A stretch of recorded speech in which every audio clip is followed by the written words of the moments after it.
It's the 988 Suicide Prevention 200 presented by Grace the Cat here at Richmond Raceway, where we have right now 36 drivers about to take on this 3/4 mile short track in Richmond, Virginia. I'm Joshua Copperl. I'm joined by Jonathan Parker. John, how you doing? I'm doing well. Hopefully these drivers are going to be doing well at the end of this race. Oh, that is for sure. This one is going to be very interesting. It's a short track. These guys, I mean, you know, I hate to say it. I really don't want to say it as a broadcaster, but these guys are, you know, statistically notorious for having caution fest at short tracks. And, you know, I hope things can turn around tonight. It is a lot different than in Bristol and in Martinsville. I feel like this is, you know, at least in officials, a little bit, not much, but a little bit cleaner than a Bristol or Martinsville race. So, of course, this isn't an official race. This is a league race, but, you know, it's going to be 200 laps.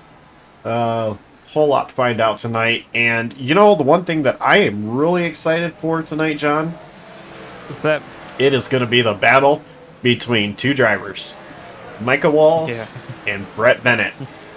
And the mid-season tournament has, you know, come to an end. Like, it's coming to an end tonight.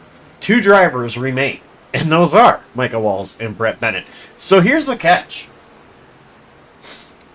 Both drivers, if whoever wins tonight, basically, and by winning, all you gotta do is finish ahead of the other. So, I mean, literally right now, 36 drivers have taken a practice time? I think we have a 37th. So, essentially, they can finish 37th, 36th, 25th, and 24th, 1st and 10th. Whoever finishes ahead of the other, they are going to be the mid-season tournament winner.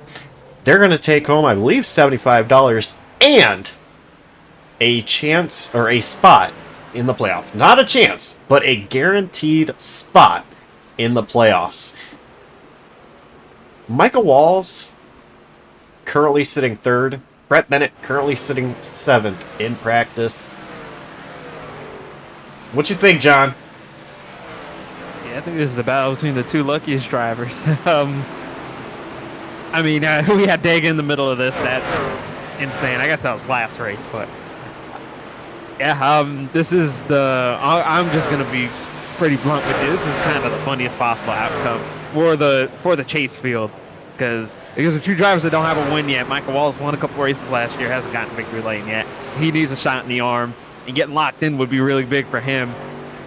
You know, Brett Bennett, he hasn't won anything ever in his life. It would be nice for him to win this midseason tournament, get locked into the playoffs. Maybe that's the boost he needs to find victory lane. And, you know, start focusing on the playoffs a little bit.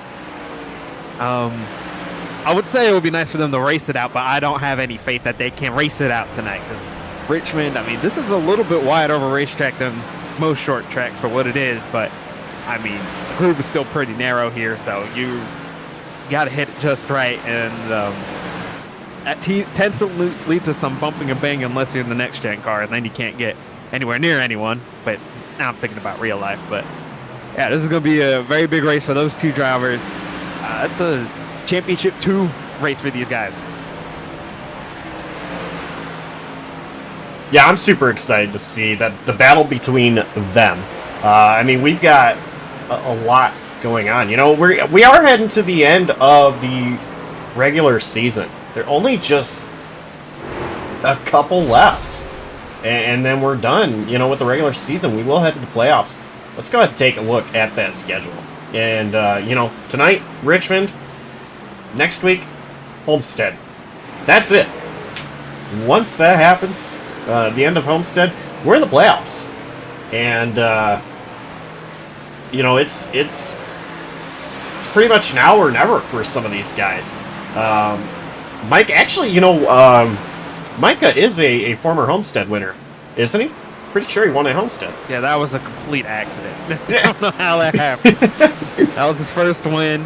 And I'll tell you what, I mean, I know those guys that are just kind of in the fringe on points in terms of making it into these playoffs. They're just hoping I think you said Michael. Is Michael the highest in points out of between Brett and he? Probably. But yeah, I would whichever one's higher in points, that's the one they want. Hey, that's the least likely to shake things up. That's who these people who are racing on points should want to win this mid-season bracket because, boy, if I don't know if Brett's on the cut line or if one of these are at the cut line, that'll completely throw a monkey wrench into this whole deal for those guys. Something they worked all season for is going to get thrown off by a mid-season bracket. I couldn't tell you how I'd feel.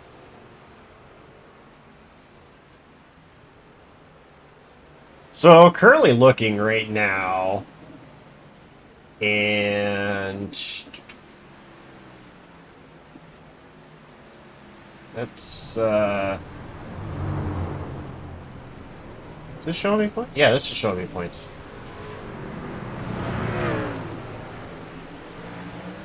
Brett is 13th in points. Micah is 2nd. Yeah, they're rooting for Michael Wilson. Not a question.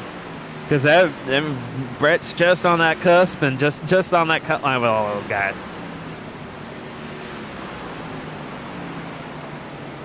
Six drivers have locked themselves in based off wins. Other drivers have won. That being Steven Maggio, Oscar Enriquez, and Michael Kruger, but they're not full-time drivers, not eligible to race for points. Well, playoffs. They are getting points, essentially, but playoffs it is. So, 6 drivers have won, at least won a race to lock themselves in. And Michael Walls, he's probably going to be in the playoffs, whether he wins tonight. That, battle between them or not. But that's one of those you never know. We get two new winners. He has a couple bad weeks. He's probably out on points. That's just how tight everything is. For sure. You know that's how that works. Because right now you see, the latest point standings update has an update. This is after Lime Rock, but after Lime Rock he was plus 48 points. He might be more than that now, but it's easy. You get 2 new winners, and then Brett wins the bracket, and he's basically out of this thing. He could easily be out of this thing if that's how this works out. Yeah, it's gonna be. That's why you just win it now. You win this thing now. For sure. Don't worry about homestead. You get ready for the playoffs. For sure. If you finish ahead of Brett, or if you're Brett and you finish ahead of Michael Walls, you don't care what happens next week. You really don't. Oh yeah. You don't care about other people's problems. No, it's not your problem. It is not your problem. That you won this midseason tournament and got into the playoffs, it is not something you got to deal with. So qualifying is going on right now. It has been for just over a minute and a half. Well, under a minute and a half. 8th spot, Second Moreno, P1, 21.559. Jonathan Jurgensmeyer, 21.793. Going to go P4. So far, 16 drivers have taken a lap time. Let's go ahead and take a look at Jacob Locklear coming off of turn 4. 21.836, P9 so far.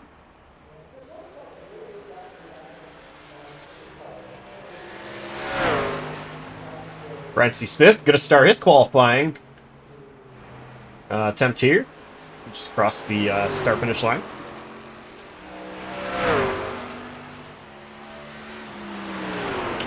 Track temp currently 84 degrees Fahrenheit. Very cool. Wind blowing 6 miles per hour southwest.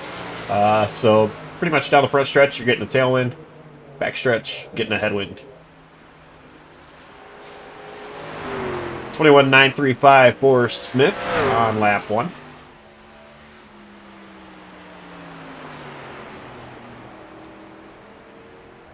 Moreno still with the pole, 21.559. Brad C. Smith, his second lap, going to be 21.863.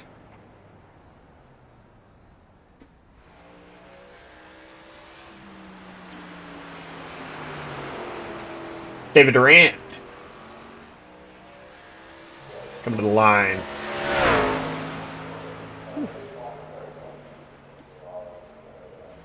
Actually is going to start qualifying for him. You know, I haven't driven the trucks here that much, but they just carry so much center speed. They are barely slowing down compared to, you know, the Xfinity car. He's a loose off the board. 21.648 P8 for David Duran so far on after lap 1, or 1 lap rather.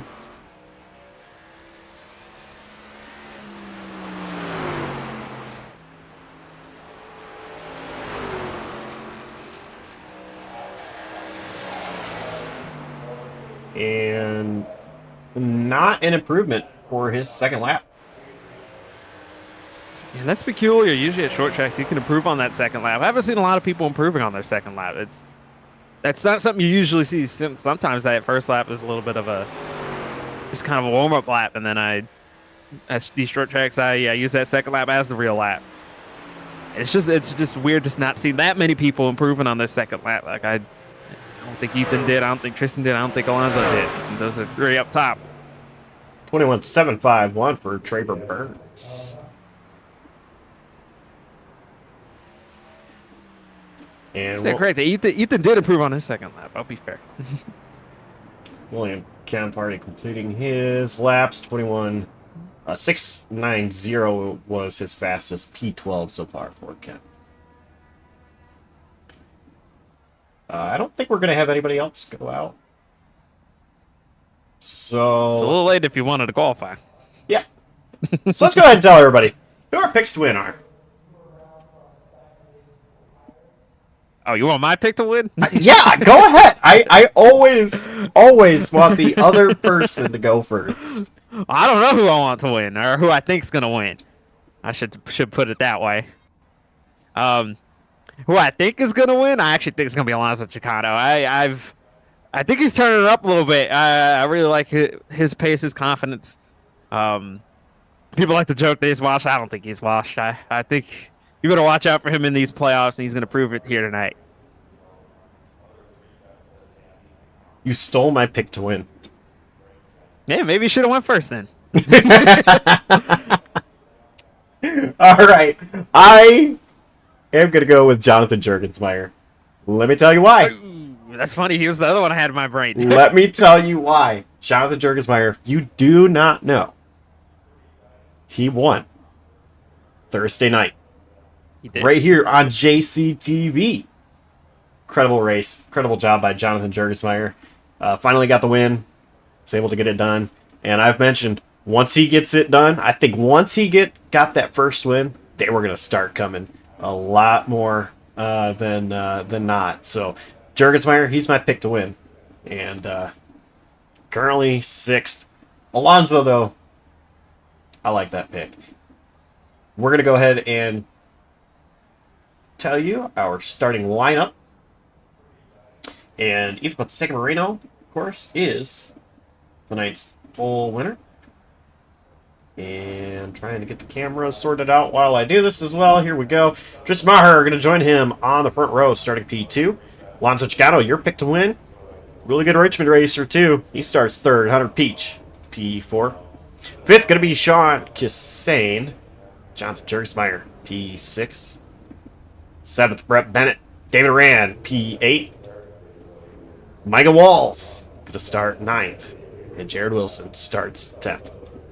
How silly is it that Brett Bennett and Michael Walls starting nose and tail?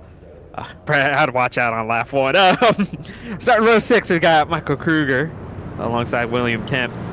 And row 7, we got Cameron Caldwell and Alex Kerfink. Cameron Caldwell needs a win.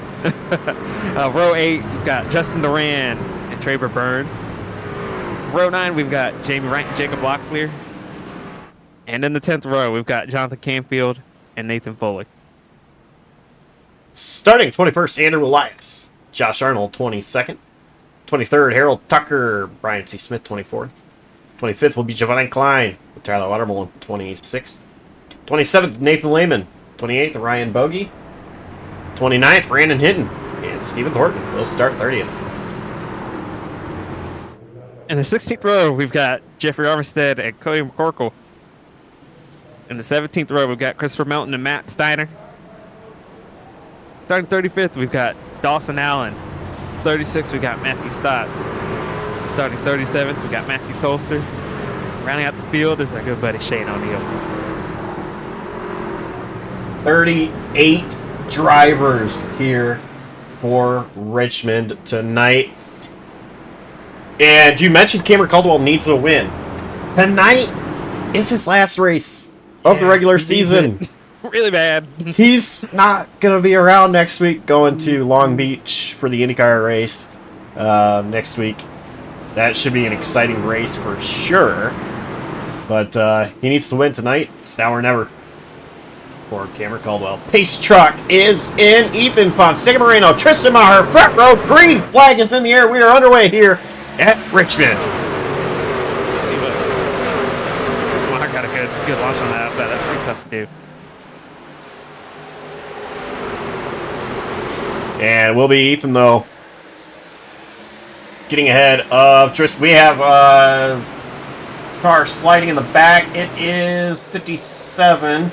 Brandon Hinton, still green. He is rolling. And Matthew Tolster coming down pit road. Caution is out. I'm not sure if that was an admin throwing caution or if there was something else. That was admin thrown. Okay. That would make sense, because I didn't see anything else on the track. It was supposed to be, they determined, I guess, it's supposed to be a yellow. Or should have been, you know what I mean. Yeah, I was going to say, Brandon Hinton actually did spin in front of the field, so I was surprised that no caution came out. Like, yes, right there, he's on the apron, and I say right there to the viewers, so... You know, the way iRacing works is if you're on the apron, a caution will not come out if you're out of the way. Yeah, most tracks. But he is sideways on the track in front of other drivers. Jeffrey Armistead in that 20, McCorkle. You know, I don't understand that one. Like, that's a weird one that iRacing actually did not throw a caution. Yeah, if this was Darlington, let me tell you something for the folks at home is... this is why I love racing at Darlington so much is, you know, you would expect there to be a lot of cautions with how tight that track is and how tough that track is, but there's not a lot of cautions that happen at that track because everything sweeps below the apron, and if it spins below the apron at that track, it's really strict about not throwing cautions. So you usually get a lot of green flag runs regardless of how much carnage there is because just everything sweeps below the apron there. But, you know, Richmond I didn't think was one of those. Usually Richmond, they throw cautions a lot more. And Texas is a lot like that, too, where they will throw cautions for a lot. But Brandon Hinton, seems like no harm, no foul to his truck. Just a little tap of the wall, so no damage. So he'll be able to get back out there and go pick up some spots.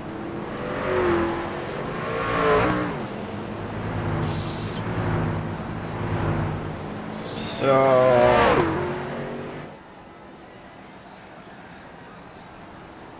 we have taken the choose cone. It is a short track, so...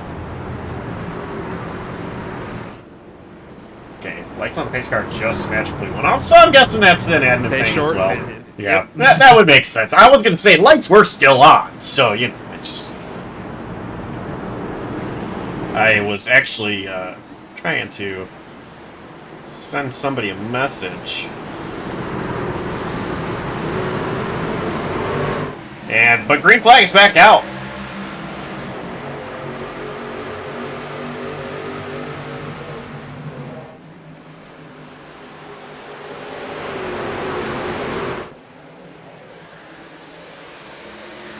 So once again, Ethan Fonseca Moreno gets ahead, gets clear.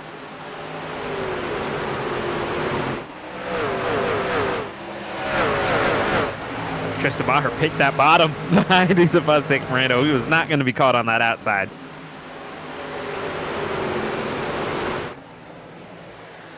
And caution. Looks like Harold Tucker around. Wow. Well, they were 3 wide behind him. Giovanni Klein, Nathan Lehman, and Cody McCorkle. Little contact between Lehman and Tucker. Ooh, stops barely getting through.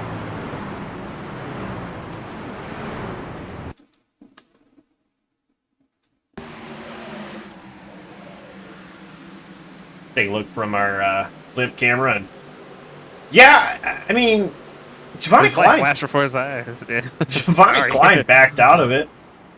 Harold Tucker, I don't think he realized he was 3 wide. It seems.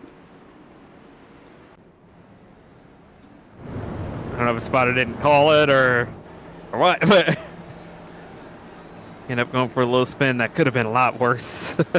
Just a few inches from being a lot worse.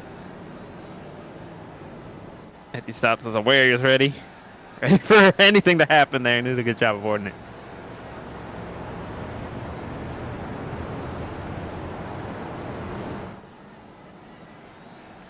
So, you know, I'm always looking at chat. I don't a lot of times talk about what's going on in chat.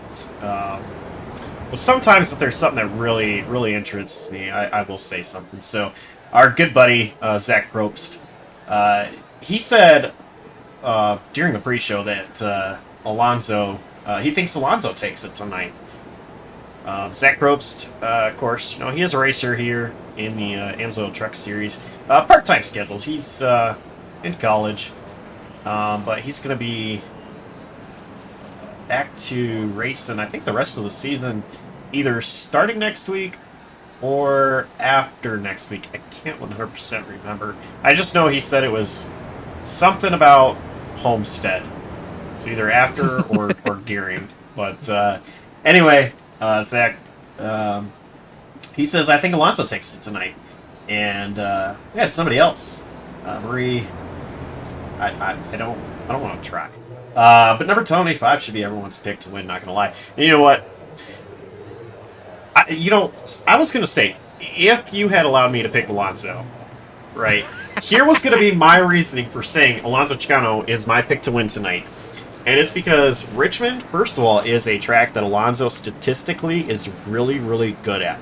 Now, Alonso... I know it. Yes. Now, Alonso has said it's been a really long time. Well, he's trying to downplay how good he is. He says it's been a really long time since he's really been good. But you know what? Practice, he's up front. Qualifying, he's up front. Right now, he is on the front row. Still a long way to go in this race, but Alonso, I know this track is one of his favorites. If it had a cool, fun name that I can say with Chicagoland, I do Chicanoland, I would do that with Richmond. Pace truck is in. Green flag is back out.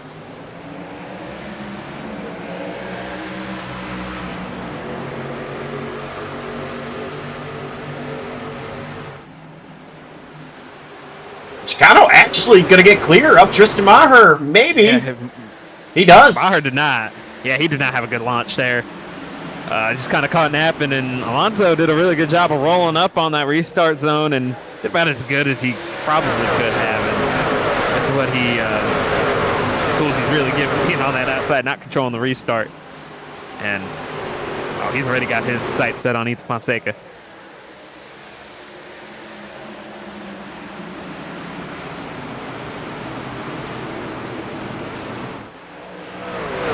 Yeah, this is going to be pretty interesting to see if Alonso can close in on Moreno. You know, I'm looking at another driver up here in the top 5. Pretty impressed. Hunter Peach, someone we are so used to seeing up front on Friday nights. I think the next-gen Cup car suits him really well. He's had some good runs on Saturday nights in these trucks. But, Nathan Fuller! Oh, he was in the grass. Saves it, but going to lose a ton of positions. It's still green. That was the craziest thing right there. Fuller was 16th when he crossed the line that last time. He is back in 30th. It's a lot better than having your race ruined. Usually, thankfully, they had a lot of room there to kind of gather everything. Oh, for sure. I mean, the good thing for Fuller is, you know, we're only on lap 17. There's still 184 to go. And go back to Hunter Peach for a second. And he's been in position to win a couple of these races here on Saturday nights. I know he's swinging for the fences because obviously it's either win or bust for him here. He doesn't really have any points play.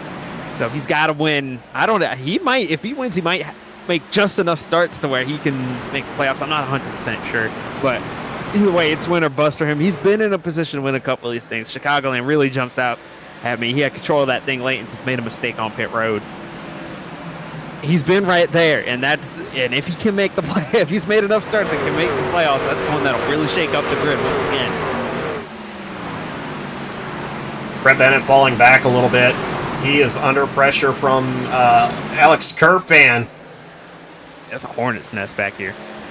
He's not really able to get down low because even if Kerfan clears, Jamie Wright is right there. He's also got Justin Rand right on his back tailgate. Meanwhile, Michael Walls up there at P6, sitting comfortably at the moment.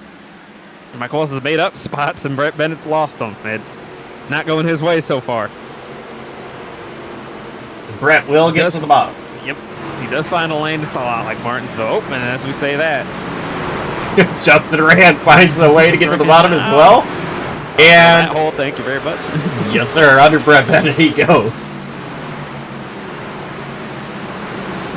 Brett did get a great run off that corner, though. And Michael Kruger's a little further back than I would ever expect him to be at a short track like this. Yeah, Kruger, he qualified 11th. He's back in 14th at the moment. Kruger, in his first start this season, he won, which was New Hampshire.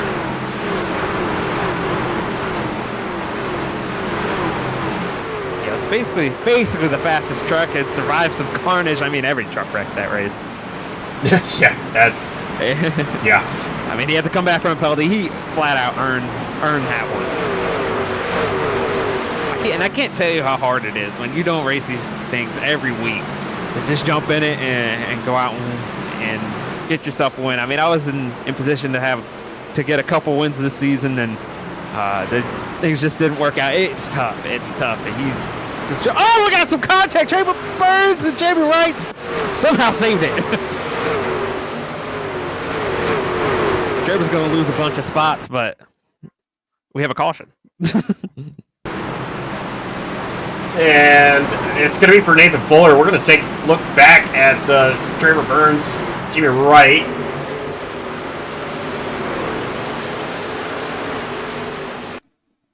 Oh, that actually happened right afterwards. What happened here? Yeah. I'll let you take the lead on that one. Your truck's involved. He's made a very long noise. I don't know. That was an incident.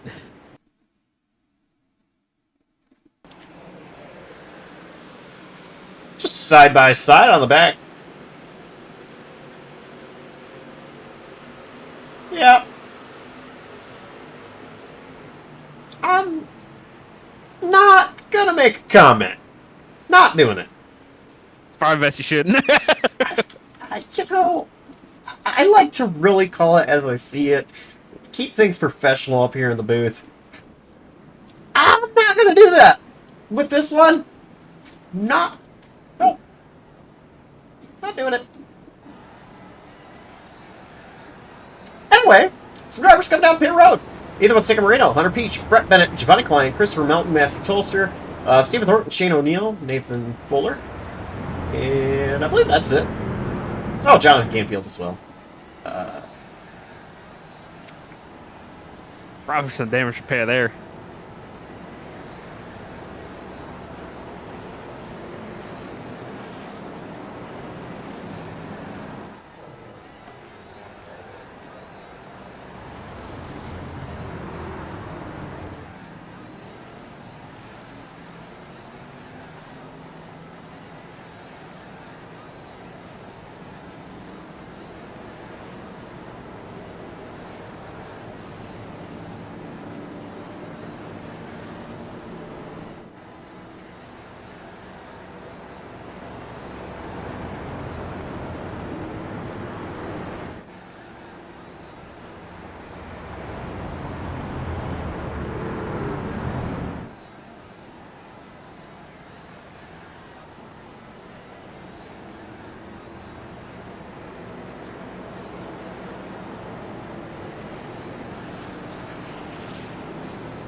So, Alonso Chicano going to assume the race lead after we did have some pit stops happen that time. Either Fonseca Moreno, he is all the way back to 27th place now after 26 stayed out.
Lights up, pace truck are off. We are getting ready to go back green.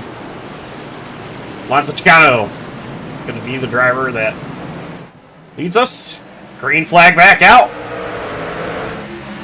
Yeah, he was on at that start. That was Tristan Maher, though. Yeah. And, you know, they're teammates. I wonder if Alonso let him know when he was going. That might be the difference. But just saying, trying to get underneath Maher. Maher holds get position. That done. Yeah, that was exactly how they wanted that to go, to make sure that their 1-2 so they could battle up amongst themselves, hopefully get some green flag running in. We got a little bit in there. Look at Walls. Qualified 9th. He was top 5 in practice, if I recall. Already P4. He's moving. He's doing pretty good so far early in this run. No, definitely. He's serious about getting this playoff spot. So not have to worry about Homestead, so you can go out there and be Michael Walls. You know what I mean? Yeah, and you know, I mean, it will open up the door for him. Like, as we said earlier, you know, you get that position tonight, you don't have to worry about Homestead. If he, you know, gets this tonight, he can go out there and really do any kind of strategy he possibly can think of to try to even win Homestead. Get himself another one at that track. Definitely. It's a track he's always had a lot of confidence at, too. He's always been fast there, and iRacing's no different. So it's, if you can go there with nothing to lose, it'll be a dangerous one for the win for sure.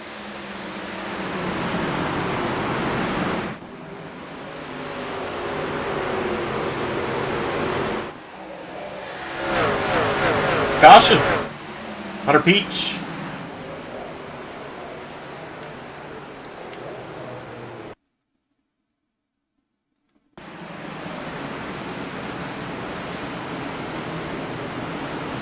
You got a little help there. Yeah, that would be... Oh! Shane O'Neill, nowhere to go. Yeah.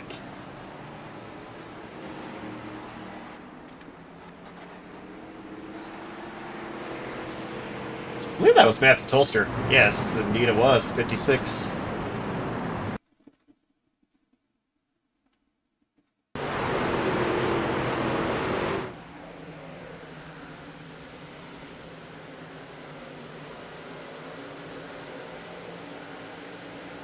That poor Shane. Saw Peach was high, started to cut low as Peach was going low and made contact.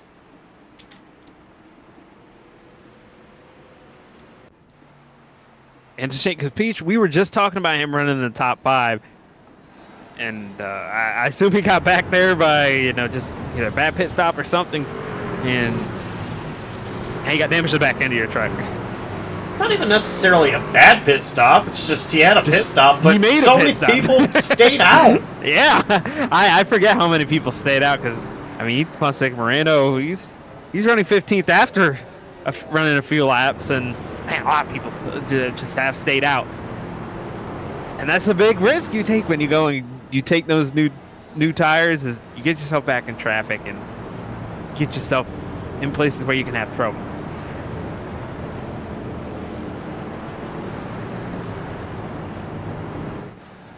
Yeah, it can be a risk coming down pit road. I know myself, you know, based off, you know, officials that I drive in, personally, I'd rather stay out for a long time, you know, because, you know, you go back there and you're just putting yourself in the hornet's nest. And yeah, for sure. And you usually don't get enough green flags for it to matter. Usually with this, you're going to want to pit when you're in pit windows. Otherwise, you don't get enough really laps on your tires for it to matter. And then you go through so many heat cycles on your tires because, you know, you're going, stopping so much at these short tracks that it usually doesn't make enough of a difference by the time you even get up there. Usually your tires are about equalized anyway because you've gone through so many heat cycles on your tires. So it really is a gamble, but if it does go green, if you have any type of green spurt, it can pay off in big ways.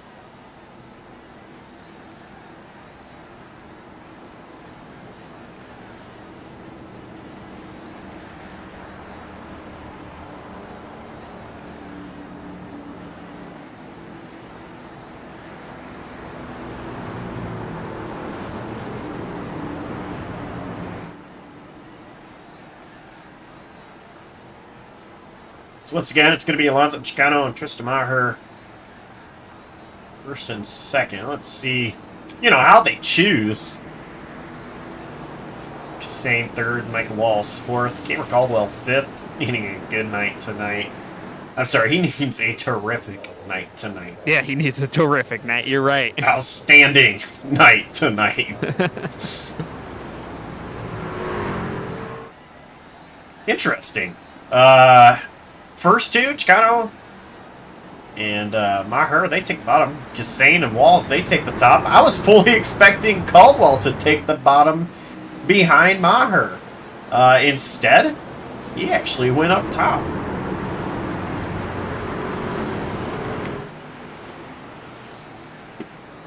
Let's put David Oran Jr.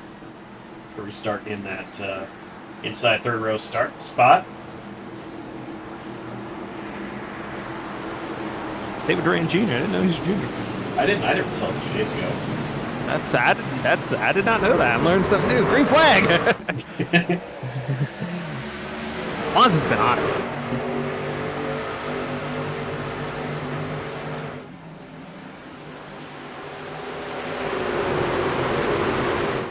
Well, Sean Kassane did a really good job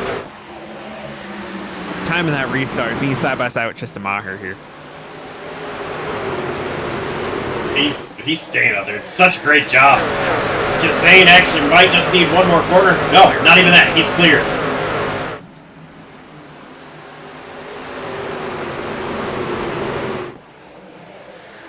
Kassane is another driver that is so good. And that win is going to come very soon, I feel like. Yeah, it's going to come somewhere on JCTV. I mean, he has been so close and had the speed in so many different leagues and so many different track types with so many different cars. Eventually, he's going to get himself into victory lane. And he's just showing it again tonight. Another really tough racetrack. And Sean has won on JCTV, just not a points-paying race. Exactly. It's always different when it's you want that points-paying win.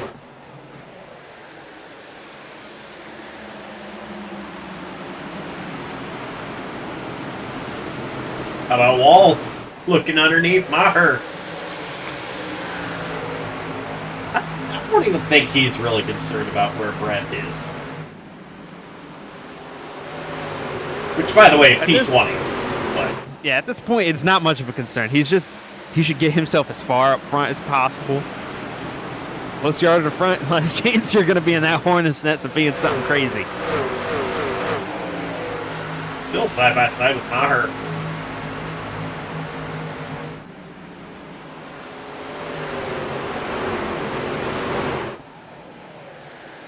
You know, this is something where, you know, he's going to have to be a little bit on Michael Walls like, because it's something where if Tristan's fighting this 5, 6, 7 laps, eventually, you know, is it worth it to overheat my tires? Is it worth it for me to risk put myself in a bad situation? Because right now, 4th place is still a win for him in this race. That is like he won the race. So he's but as he goes by him, yeah, he's going to go for this lead. What am I talking about? And you know what? I totally forgot that we have a stage coming up. Oh, and, we do? Yeah, so that's in just a couple laps. And let me tell you what, Michael Walls, you know, if Brett gets this, if Brett does finish ahead of Michael Walls, Micah still can put more points between himself and other drivers by getting 8 of them right here, being ahead of Tristan Maher. That's true. And he wasn't putting himself in a risky position. It's just, we know how he is. So don't do this racing on lap 48, 49 of a race when you got a bigger picture to think about. But he did a very good job of being disciplined. And Tristan's a very respectful driver. That's not something that he's going to go out there and put Michael Walls in a compromising situation. This last lap of the stage, it is Alonso Chicano just ahead of Sean Cassane. Sean Cassane looking wide. It's not going to be enough, though. Green, white, checkered waving. Alonso Chicano, your stage winner. He'll take that playoff point. Thank you very much. Chicano, Cassane, Walls, Maher, Caldwell, top 5. David Aran, Moreno, Kerfan, Kruger, and Justin Aran make out the top 10.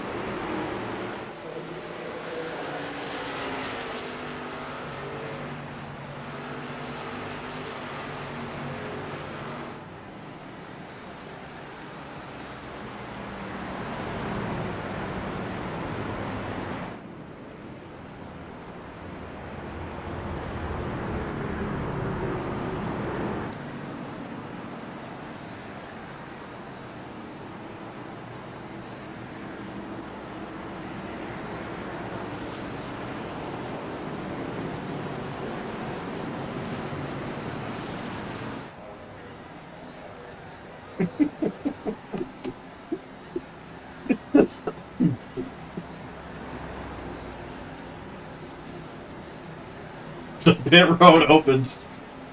Almost everybody coming down. Some drivers staying out.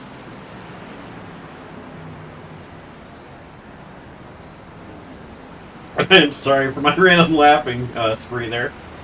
I was a little confused. I didn't know if you were muted or not. I was actually not.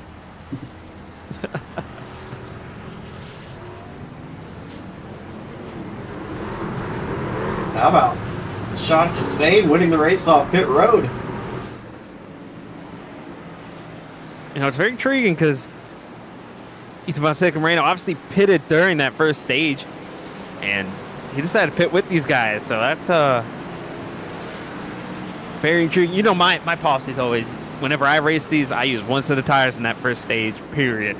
Doesn't usually matter the racetrack. Usually that's kind of what you should do. So you know, at this track, there's not a lot. It's hard to make up time. It's really hard to make passes. So I didn't think that there would be enough time for him to get through the field and kind of set himself back a little bit. Yeah, I was running in a league a couple of years ago that I just heard somebody's engine blow. It might have Canfields from sitting on pit road. I think that's what it was. But anyway, I was running in a league a couple of years ago. It was a full distance Xfinity Series league. We were at Homestead. We had four sets of tires on the pits. So pretty much one set stage 1, one set stage 2, and 2 sets for the final stage that you could change. and I won a stage based off strategy. And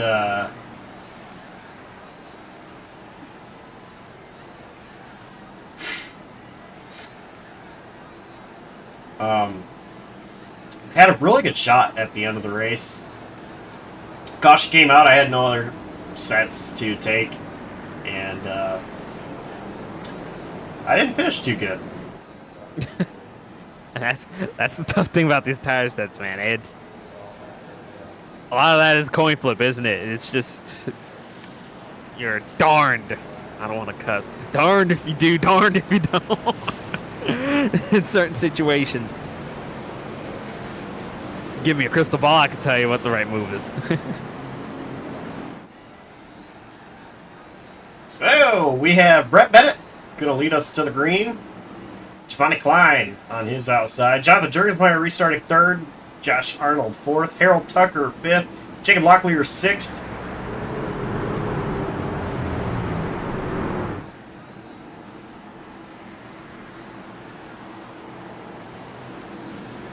New players up front. Pace truck is in. And green flag is out. We're back underway.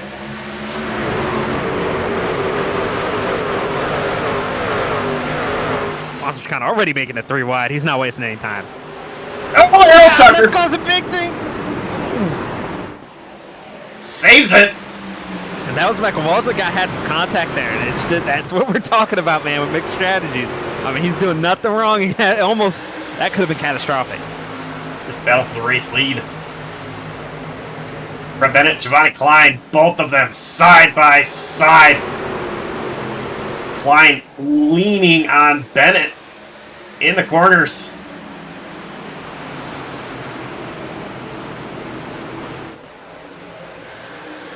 Jurgensmeyer staying patient. Alonso Chicano just behind. Josh Arnold trying to stay in this picture as well. 3 wide for third. You're talking Jurgensmeyer being patient. Alonso Chicano isn't. He's not playing around. I don't know if he's got the best truck, but he's got the drive to win this race. You could just tell when you watch a certain driver, like he's got an extra pep in his step. He wants. Oh, they're 3 wide. Gonna dive that on in there. Oh, contact, A little Klein! contact. Gonna save it. Wow, that was fun to watch him drive through that field. He was not playing around with that. That was a lot more aggressive than I've seen him in a while, honestly. That was impressive.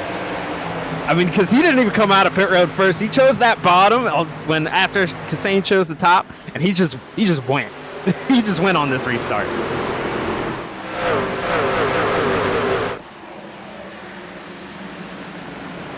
Ooh, a little bit of contact. Arnold and Jurgensmeyer back there.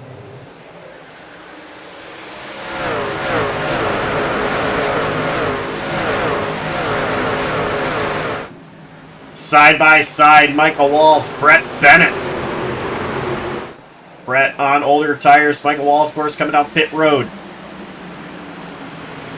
Yeah, you bet he's going to fight this, but I don't know if he's got much to fight with, if that makes sense. Yeah, he doesn't. He's going to try to get underneath, try to cross over. They might be. They're not going to be 3 wide. Yeah, he thought better of that. This is one of those, all right, you're on your strategy, you got to cut your losses eventually, because if he would have bonsaied in there, I don't know if he would have had the grip to really make it stick. Kruger's working his way into the picture, isn't he? He is. He was doing a great job before the stage come out, you know, slowly working his way up. Been keeping an eye on him as well, and now he is slipping underneath Giovanni Klein, trying to take the 5th position away.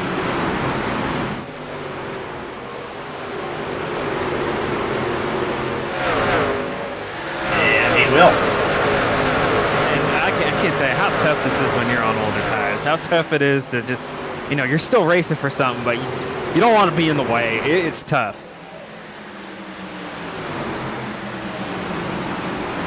No, you definitely don't want to be in the way, but you still want to be up front, and you don't want to give up positions. Exactly. It's a fine age. It's really tough put that into words. We're just hanging on for dear life.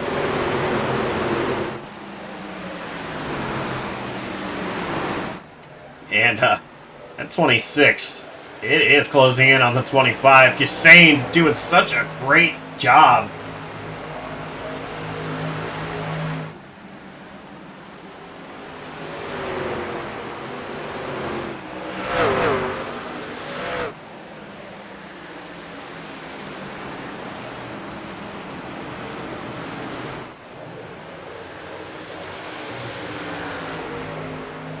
You just keep them right in touch. I mean, these two have pulled away from Michael Walls, Ethan Fonseca Moreno, and this group back here. But wow, it's I'm still amazed at that restart by Alonso. That was a lot of fun to watch. Oh, it was incredible. And you know what else is incredible is this battle for third.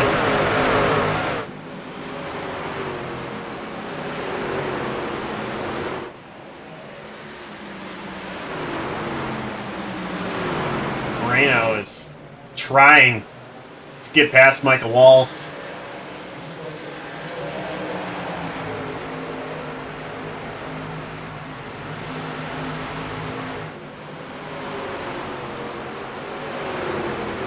Oh, we have trouble on the front stretch. Matthew Stott's in the grass.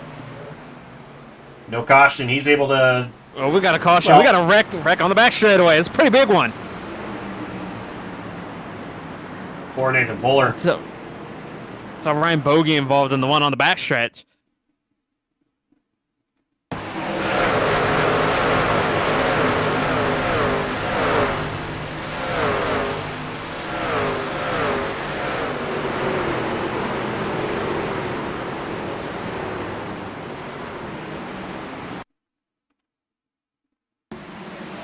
think I know where it started at.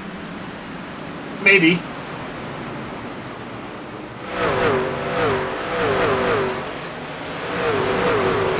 Took a huge hit. Oh my goodness. That was a terrible camera view.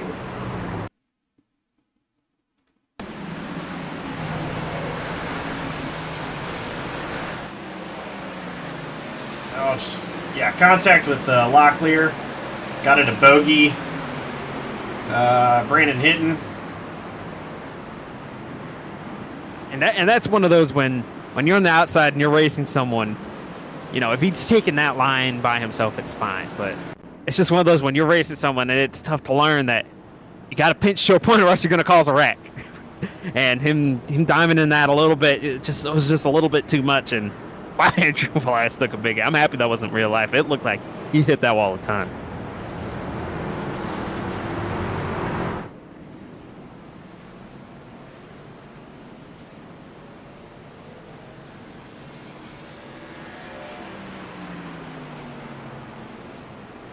It's more split strategies. Some drivers coming down pit road.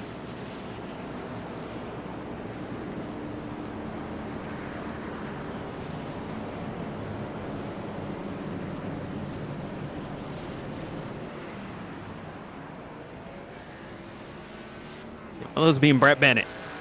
And I was going to say, I better have seen that 47 down pit road.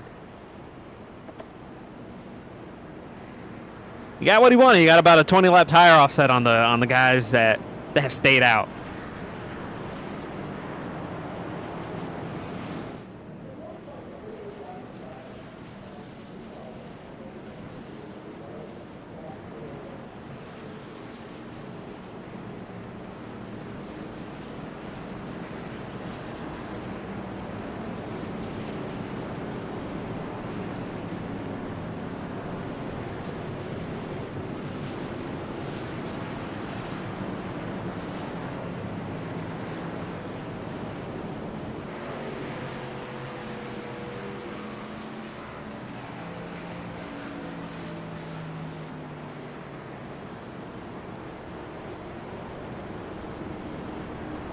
Yeah, I was thinking about bringing a driver in to interview, but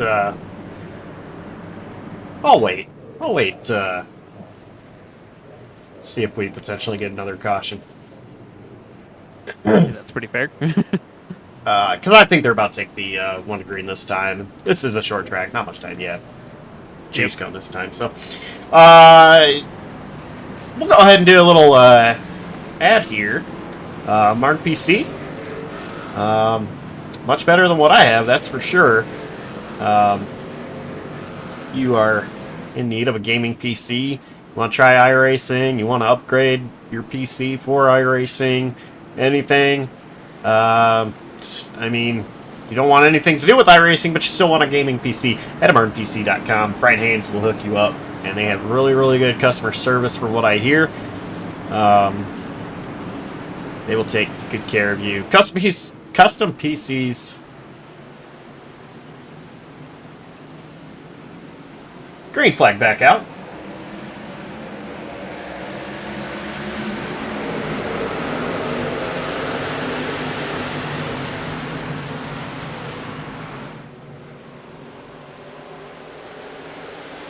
Just saying. Great restart. Great job exiting turn 2. Yeah, got a great launch off at 2 and couldn't quite get underneath Alonso there. Alonso, man, he had a great 3 and 4, didn't he? It's gosh, coming out. Gonna be Jacob Locklear and Shane O'Neill, I believe.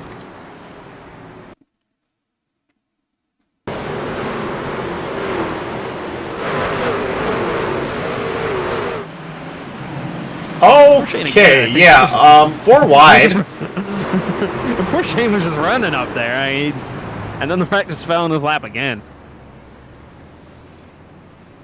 How that wasn't bigger, I have no idea. Especially with them being 4 wide.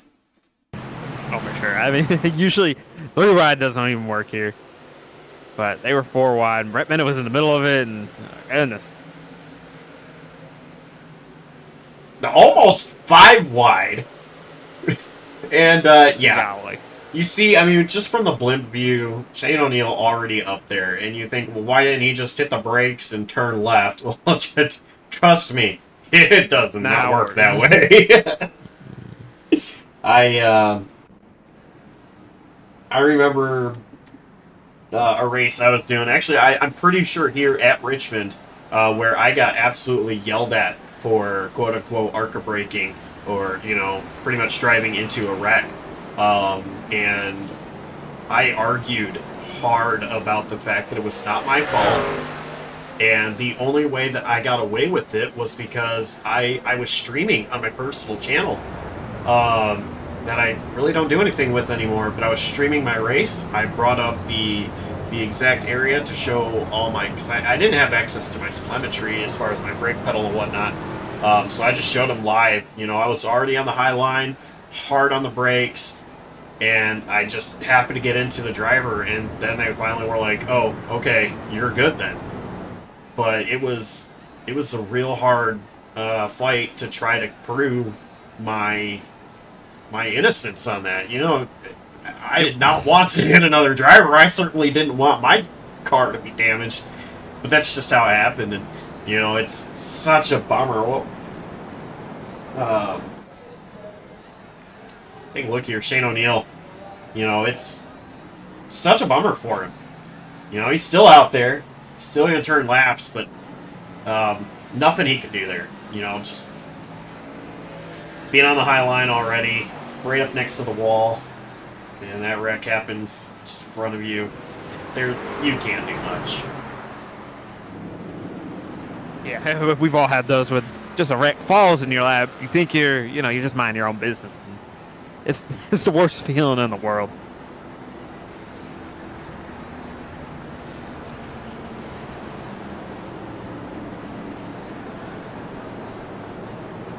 So, yeah, Martin PC, like I said earlier, check them out. Another place to check out. Anytime you want to stay up to date with what's going on, JCTV at jctvracing.com.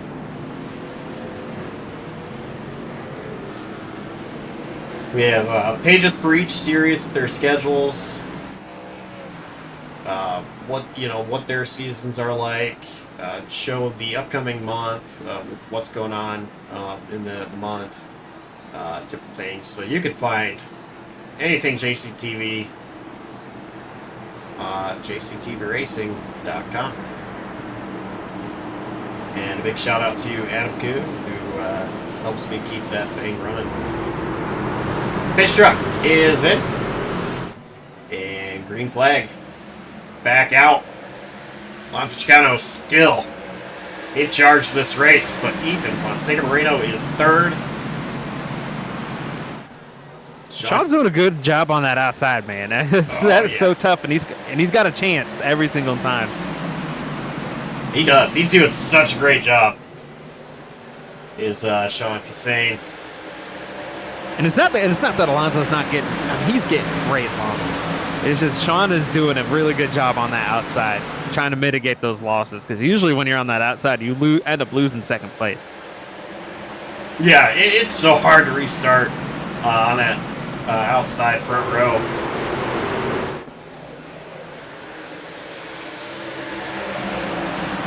Sean still, I mean, just right there, waiting to pounce. Yeah, I wonder how much just pacing himself Alonso's doing, because you still want to preserve those tires, right? And it's just when you got the lead, I'm sure he's just go this fast and still kind of maintain the lead. But you don't want to give him too many shots at you.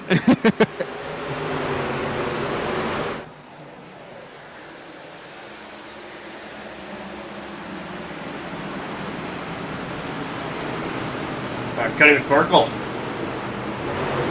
He's running P9 right now.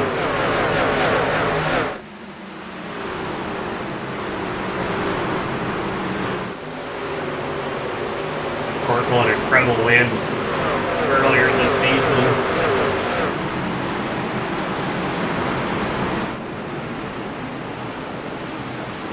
He's holding on position over Alex Kerfan. Now Kerfan going to take a look at the inside.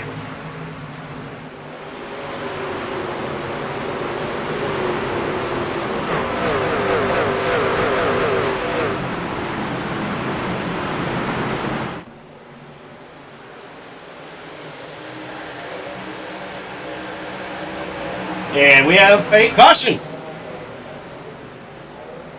And yes, that is the 47 of Brett Bennett.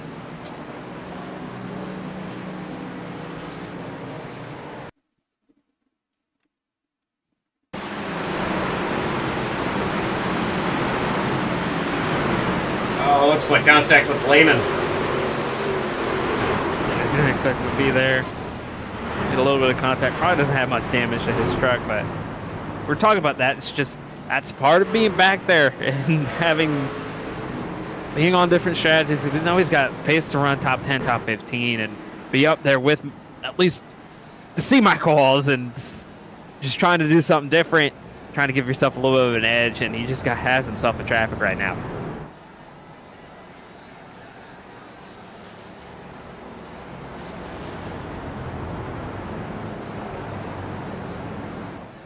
That puts us on caution number 8. Looks like William Kempf going to come down pit road.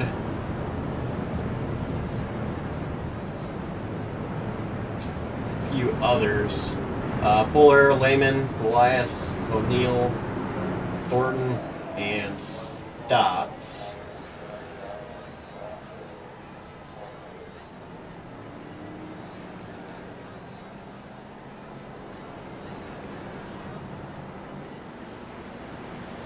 Actually, I think is Stotts out of Stotts. I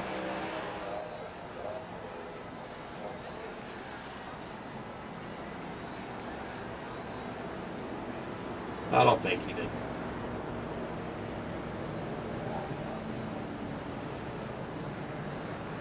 Anyway, we're almost halfway through this race. Alonso Chicano still leading this race.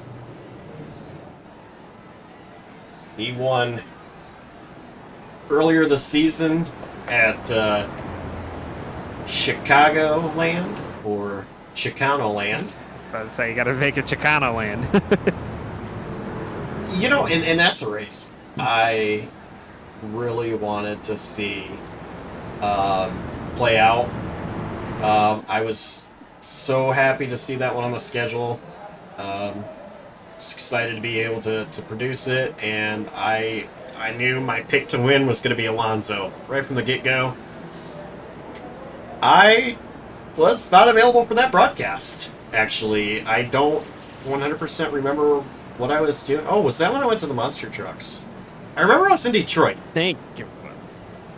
Yeah, I remember I was in Detroit. Actually, I remember I was at the casino watching the race, Motor City Casino. But I'm pretty sure that was the night of the monster trucks I saw. Anyway, Alonso Chicano won that race. So happy for him. It was so cool to see him get that win.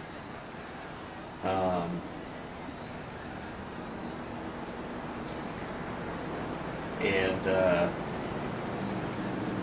lock himself into the playoffs.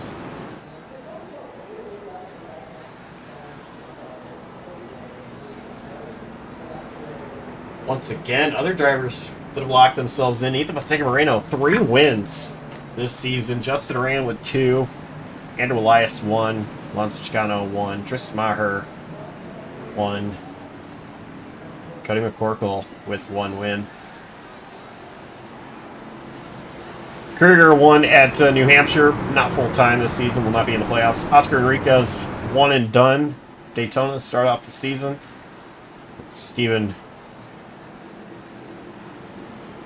Maggio last week at Talladega. Base truck coming down pit road, 107 laps to go. And Alonso Chicano taking the outside. Green flag back out. Oh, we're going to be 3 wide. Michael Kruger underneath. That's 7 of Michael Walsh. Oh, wow! Michael Walsh is going to go around. As well as the 12 of Cameron Caldwell. And guess who else involved? It's that 47 of Brett Bennett. He's rolling backwards down the backstretch like he's Kyle Busch or something.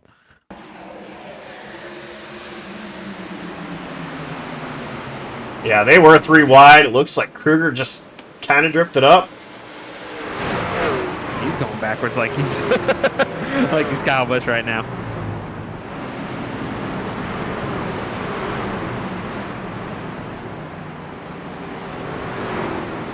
So I mean, you're just never quite safe, man. I mean, oh my goodness! Right. What happened? Here's a replay of what happened under caution.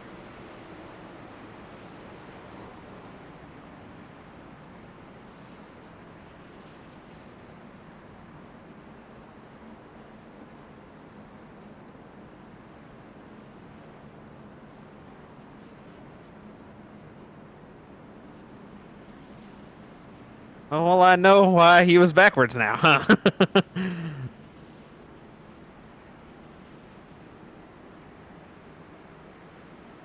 Hey.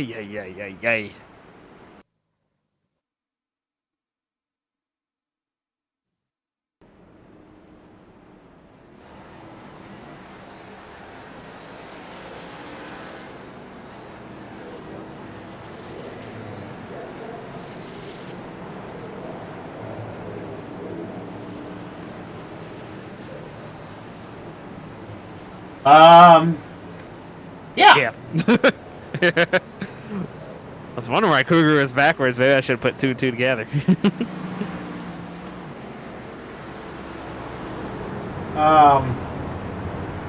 So that happened. Yeah, it did, for sure.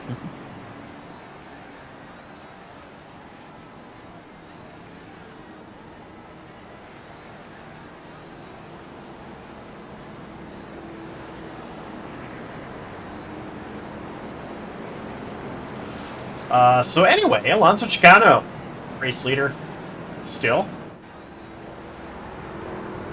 Let's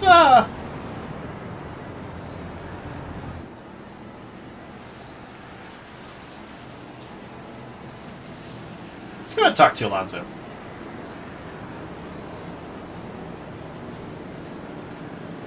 Hey, Alonso, it's Boys Up the Booth. You got a copy? Yeah, I got you guys. Hey, man, tell you what. Sean Cassane, he's really been keeping you on your toes out there under these short runs. But how's Ben out there leading this race? It's been good. Yeah, he has a really good pace. He's been keeping up with me. I've also been trying to save my tires a little bit, so just trying to manage my distance. But I don't know how hard he's pushing, but he certainly showed some speed there in the end of the stage. So it should be fun to race against him. But yeah, this race here is all about track position. So luckily, we had a decent starting spot and was able to capitalize on it. And hopefully we can get some green flag racing and just, continue to be up front. Eventually going to have to pit soon, though, so don't know how that's going to go. All right, we'll let you get back up in there with your teammates. Maybe we'll talk to you a little bit later. Hope so. Alonso Chicano, your race leader. He, once again, chooses the outside line.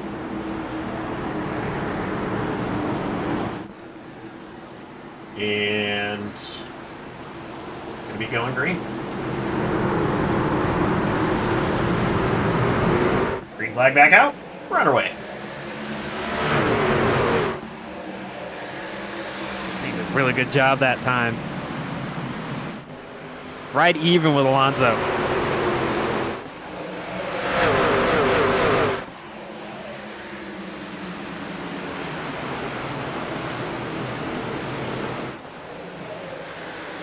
I need to figure out what Cassana's doing to get these great restarts like he is, because he is still down there. I think Chicano might have missed the bottom a little bit. This is only going to help Cassane. Well, I thought it was going to. Yeah, I mean, that's crazy. Yeah, I didn't think you can get that type of run off the corner. It's one of those things, because last restart, he tried that high side, and it went really well. This time, Alonso did not get clear like he probably thought he would. And Chicano finally clear of Cassane. Now it is Ethan Fonseca Moreno on the outside of Cassane. Let's give a little shout out to Josh Arnold right now, running in 4th spot. I literally just noticed that myself. I checked to see when the last time he pit was, which, by the way, we were under caution. And it was 32 laps ago compared to everybody else 51 laps ago. Parking lot in turn 1. We'll go ahead and take a look at the replay.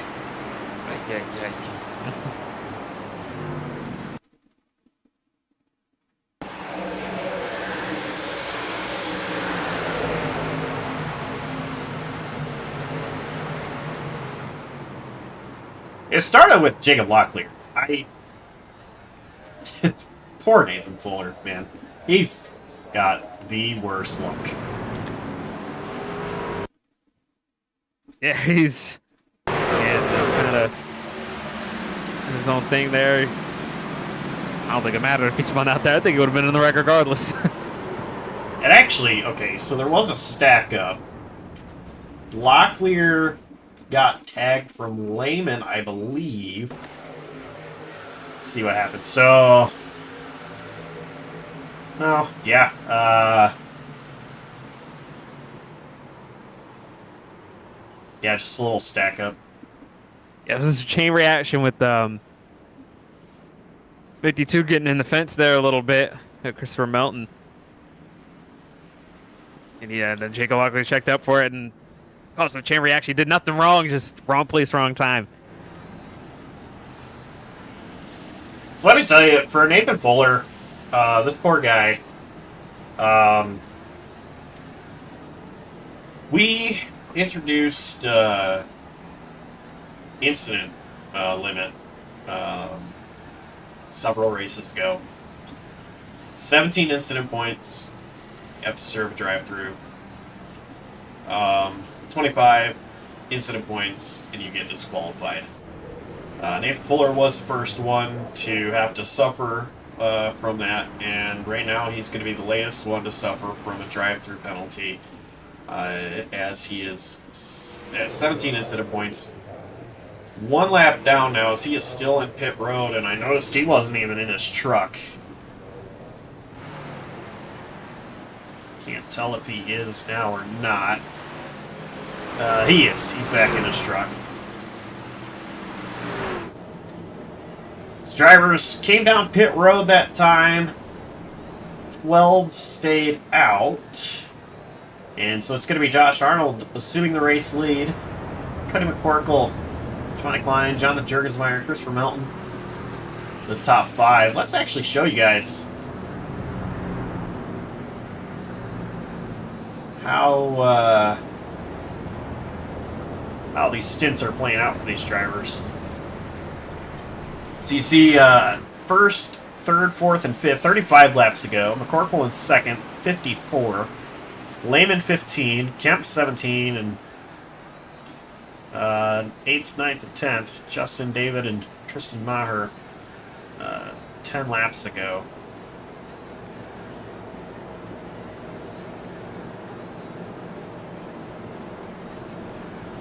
Everybody else just coming down pit road.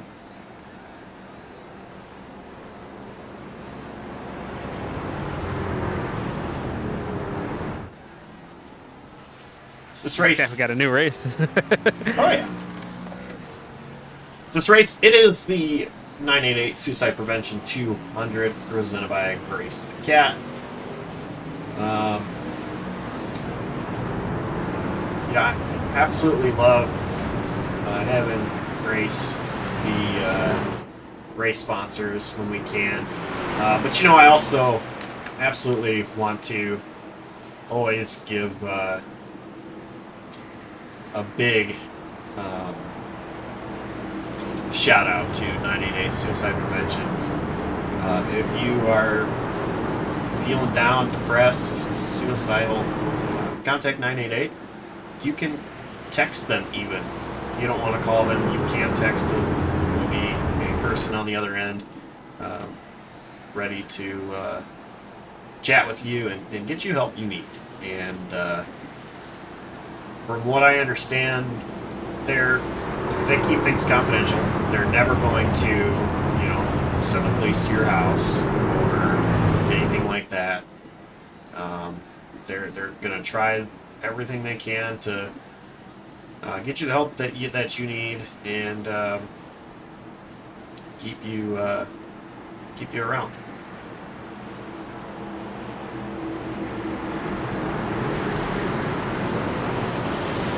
So we are just past halfway in this race here at Richmond. Green flag back out. And a great jump by Josh Arnold. You got a good jump on that outside. Jurgensmeyer and McCorkle side by side for second.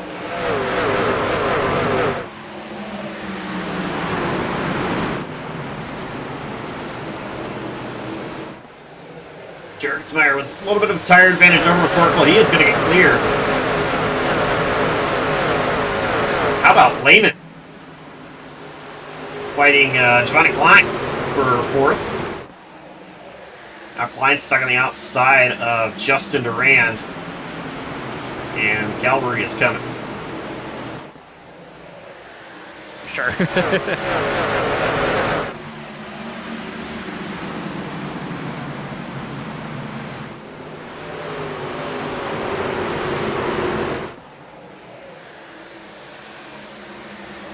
Nathan Fuller has served his black flag. He's back out there, currently 2 laps down.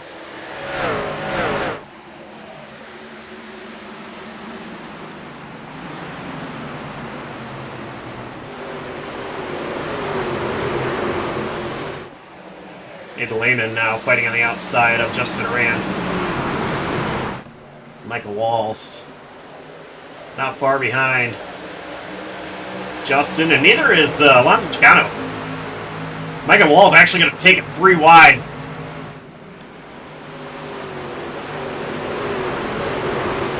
Just going to come on. Giovanni Klein got the wall on the front stretch. Allow Alonso Chicano to get clear. Alonso's just going where they're not at this point.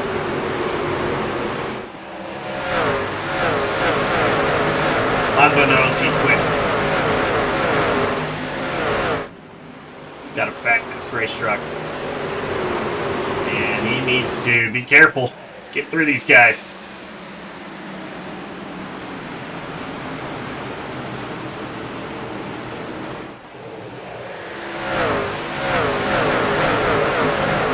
It's going to be on the outside of Jamie Wright.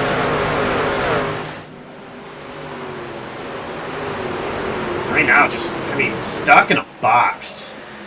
Literally nowhere for him to go.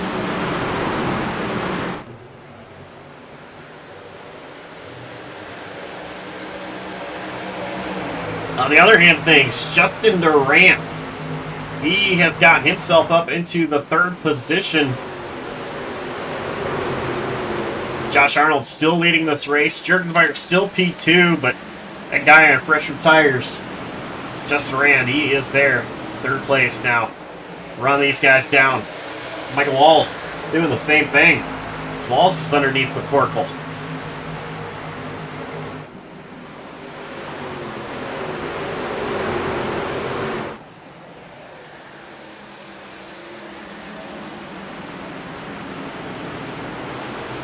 Walls clear. Gonna set his sights forward. Justin Durant. Just about on the bumper, tailgate rather, of Jurgensmeyer. There's a big mess just behind him of drivers on new tires and old tires. Jurgensmeyer. He's in that 2nd line. Trying to fight. Hold on to that track position.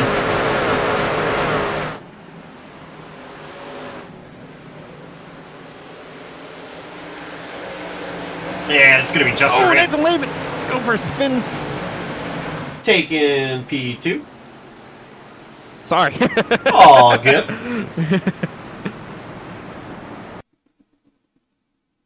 Justin Durant was moving there.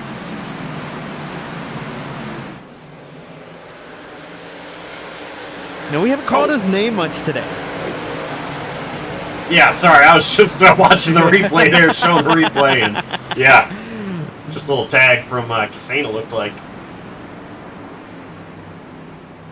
And it's tough when you get back in traffic.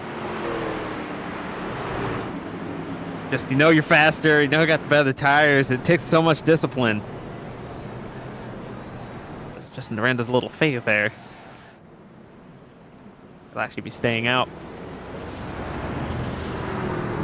And depending on how this choose goes, that you know, you could have teammates line up nose to tail, and that could it's a restart countdown.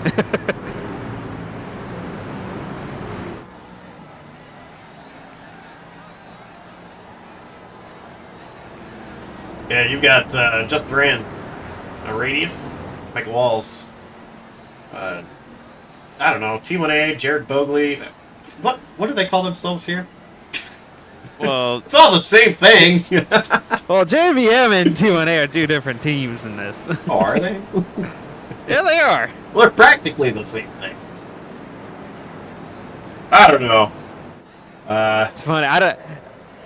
You know, is T1A actually in this? Because it's funny because the owner of T1A isn't really allowed to race anymore. Yeah, that's a whole different story for a different day.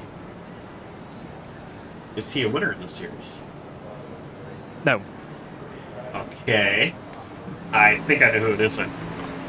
I had 2 guys, or actually I had 1 guy on my mind. And you answered that with no. And so it put somebody else in my mind that I know. Did he only do 1 start?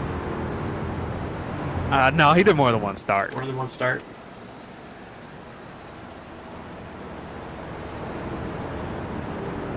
This is a very random hint, but he got banned in the race where I finished 2nd.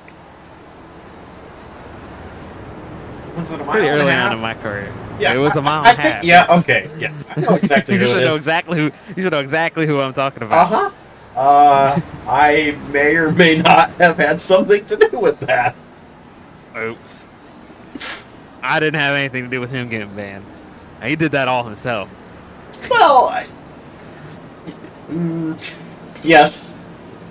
Yes. Yeah, don't say he did. Yes. Yes, he did. But wouldn't mind to see him get another shot. Just, I think he should.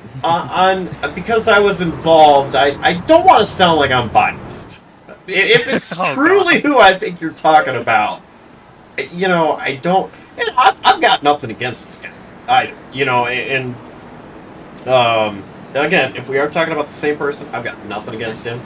We had a run in that time. We had a run in at another track that was one time, and ever since then, I've never had anything else. I've picked him as my pick to win on other JCTV leagues before, but anyway, we're coming double file. You feel uncomfortable. We should change the subject. Well, I don't even feel uncomfortable. I just, I think you should get another chance. Yeah, I'm putting that out there. He's showing some of charity.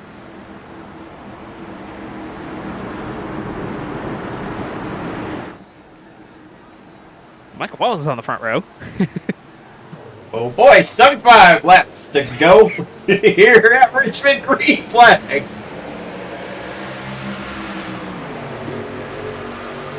Three wide.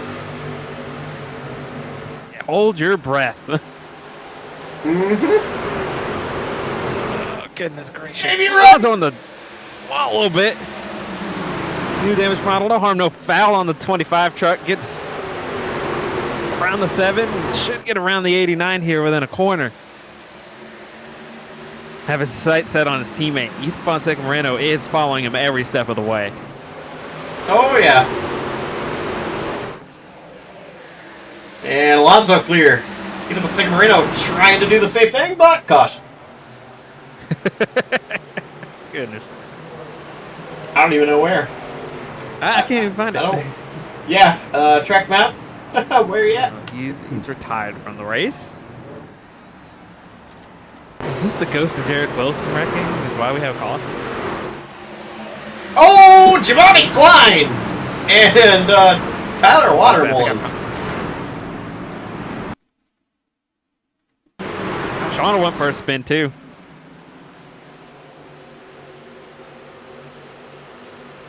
They were three wide. Klein, Watermullen, and Kempf. Klein and Watermullen made contact. And Shane O'Neill, see him working in the background. He did not make contact this time. Oh, goodness. It's Hornet's Nest, man. That's tough.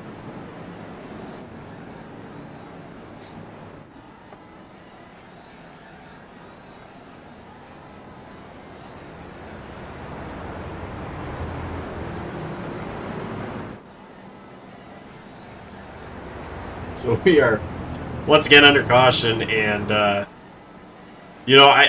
want to shout out the fact that we have hit 700 subscribers. Actually, 707. We were at 706 earlier today. 707 now. It's just incredible. Start off the season, we were just past 500. Cameron Caldwell actually said that he believes that by the end of April, we should be at 700. We got that before the middle of April. It's incredible. Thanks to everyone involved in helping JCTV grow. What started off as a conversation between Cameron Caldwell and I back in July of 2020. This is where we're at, and everybody along the way that has helped out, from Cam coming up with the name JCTV, to the logo, to the very first broadcasts I did with a certain driver whose name I can't think of, but I feel extremely stupid right now. Rich Petrucco! That's who. Rich Petrucco commentating the very first race with me. That Jonathan Dulaney won. Alonso Chicano dominating that race, only to have an issue late He won the second race though. Ever on JCTV, Lonzo Chicano did. Yeah, just I mean where we've come from July 2020, July 4th actually, 2020 to now. It's incredible, and I think everybody involved, including Jonathan Parker, because he's a regular Saturday nights, and Parker, without you, I really don't know what we would do Saturday nights. I don't know. I mean, I just help out any way I can, and it's a lot of fun to come commentate this most of the time whenever we're not just pacing around. But yeah, it really is, and I've gotten a lot better at commentating too. Thought I was pretty bad at first. I'm not too bad now.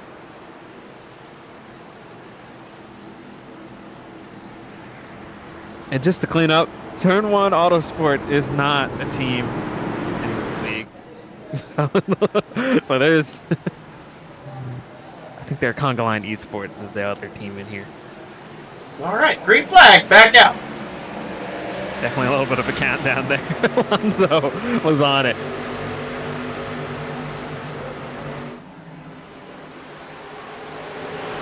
And we have a caution literally immediately, so... Oops. Oh, Stephen Thornton. And, you know, I saw on my telemetry it was the 43, and I almost said, oh no, Ethan Fonseca Moreno, but no, I know. He's not the 43 anymore. Yeah, it's so tough to get used to, but man, I'm used to him being in that 29 car. I mean, he really does Kevin Harvick. People say you resemble your favorite drivers usually. No, it wasn't even Thornton. It happened to be Thornton. He was just he was just slowing down for the wreck. I still couldn't even tell who it was. No 52 was involved in it.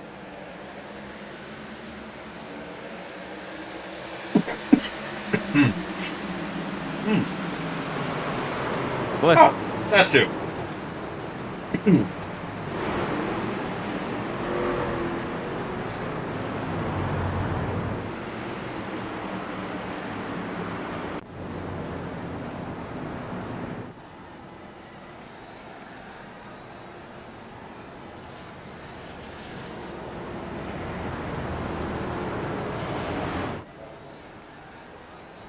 So, update on our tournament. Michael Wallace is P6. And Brett Bennett, P13. Now, I'm going to mute my mic for my coughing attack I'm having. So, John, take us away. I don't know what I'm going to be saying or doing. But Boss Man's getting his sinuses clear, I guess we'll call it. And he's apparently dying.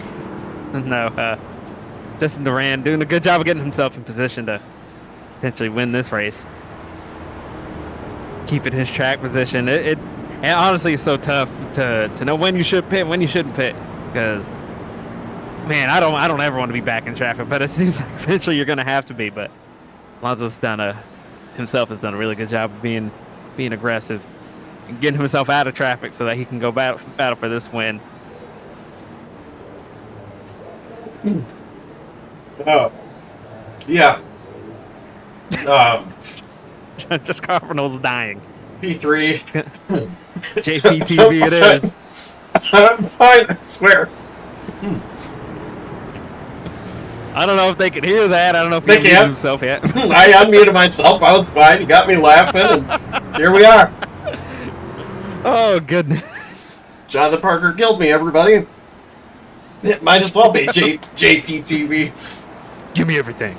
You know, Sorry. I have said jokingly, if anybody would take over JCTV, it'd probably be Cameron Caldwell. But CCTV is already trademarked, so... Nah, you can't have that, then. We got to make it CBTV for Cameron Baldwell. That's what we'll do. No, you know, honestly, I think it would be BRN, Liberty Racing Network. I think that's pretty fair, too. Dawson Allen. Already. Oh, goodness. Yeah. We got half a lap to the green here. Yeah, John, how about you call this one? All right, well, as the pace truck comes into 3 and heads down the pit lane, Justin Durand has the field in hand as he comes to the restart zone, and green flag's back in the air. Here with about 62 laps to go.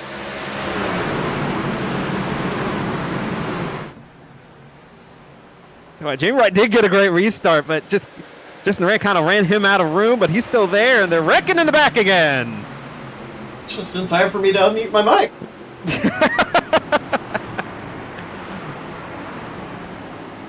Yeah, Chad Knaus apparently didn't hear anyone call that caution. I love having my spotter on. You know, something that I think we just kind of lost in the shuffle, and, you know, we're rambling. There's not a lot going on right now, is Cameron Caldwell went 2 laps down after that, one of the big stack-ups out of 2. I don't even remember which one anymore, but he should be the free pass. He is the first car 1 lap down. As long as he didn't get an X, he should get this free pass and get back on the lead lap, which it's a long way to the top if he wants to rock and roll, but that's his last chance to make the playoffs, and it's just not going his way really this entire season. Congratulations, you just got us a copyright strike, but no, No way!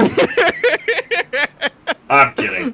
Caldwell, he was so close to getting involved there, but he was he wasn't involved, so he should be a free pass.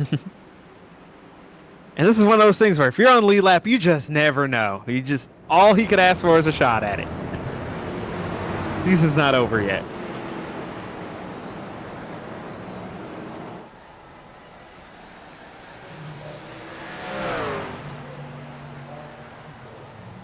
And for Nathan Fuller, Fuller is 2 laps down. He was 2 laps down earlier in the race. Oh, got back on the lead lap. And then got the drive-through. Got the drive-through, which ultimately got him another lap down after already being a lap down, put him 2 down now. So, Fuller still has a chance to get back on the lead lap, try to salvage his night and get something out of what really has been nothing. He is going to be the first car any laps down at the drop of the green flag. So we'll see how he fares.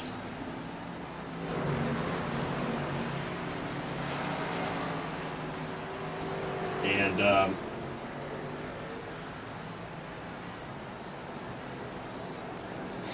I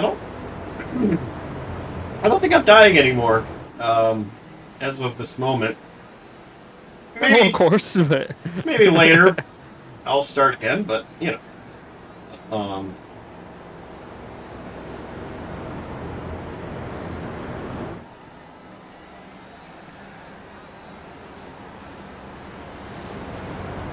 So, once again, if you are in the market for a PC, gaming PC, head to marketpc.com. Brian Haynes will take good care of you. Do not go to a place to buy a PC other than marketpc.com, because eventually you might realize that you made a mistake and you'll go, oh man. It's a joke there. Could be a play on what I have. Wink. I really wish I got a Martin PC. So don't be like me. Eventually. Don't be like me. Go to martinpc.com. Pace truck is in. We're done with the dad jokes. Green flags back out. We're underway. Once again.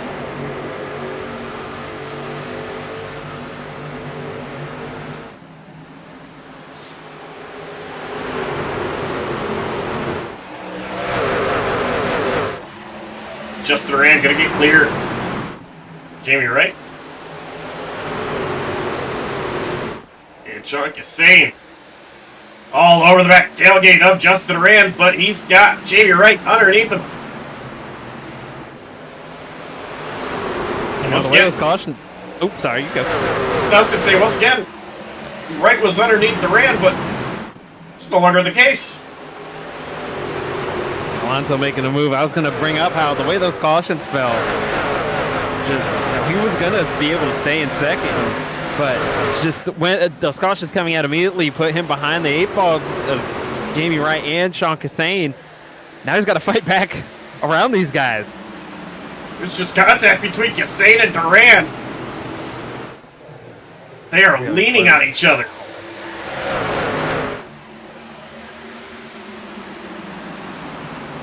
Justin Rand.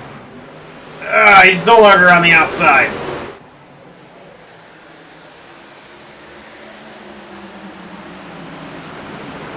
Now look at Jamie Wright. Look at the inside of Alonso Chicano.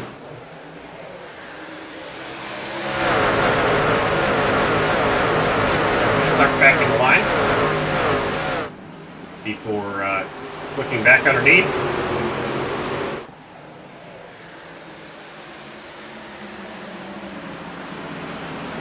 Michael Wall's trying to put pressure on Jamie Wright.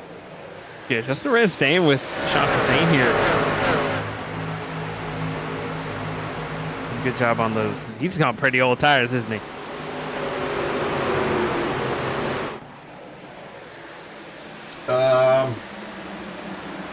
Let's go ahead and take a look at our stint.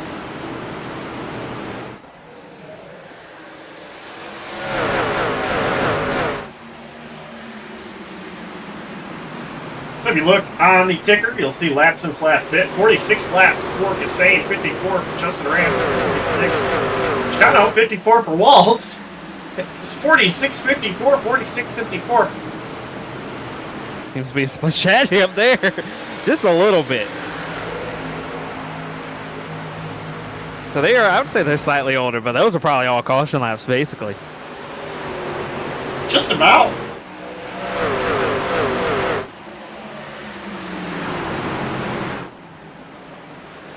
Look at the second Moreno looking to the inside of Tristan Maher.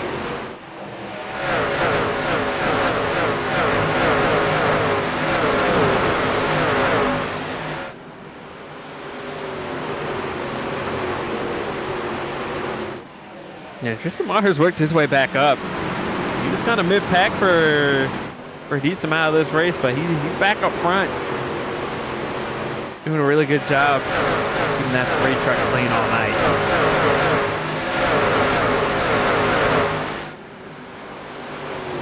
Alonso Chicano, excuse me, is underneath his teammate Justin Rand for second place.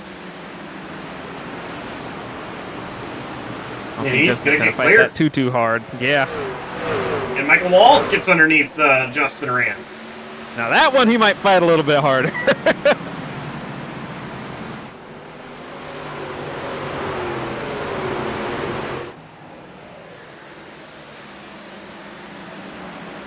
Brett Bennett currently 15th.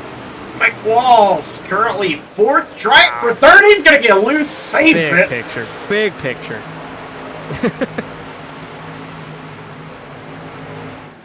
See what happened with Kruger earlier and everything going on. Big picture. Just got to think a little bit. Y'all got to take every run. Oh, man. Back here in the back, Hunter Peach got loose. Jonathan Turgenmeyer immediately pulled to the inside. He's done a good job getting himself back in position here after his incident.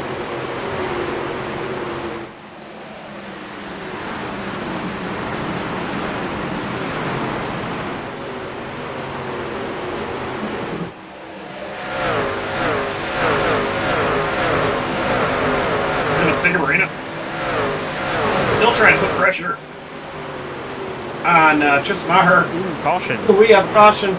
It is Ryan Bodie. The bread man.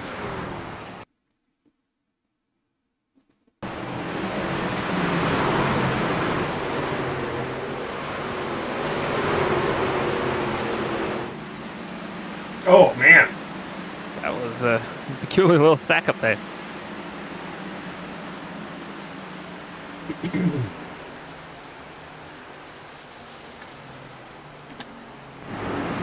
Just a weird little stack up with Dawson out hit the wall, and it's kind of not much place for him to go other than to spin out. It's been a tough season for Ryan Bogey.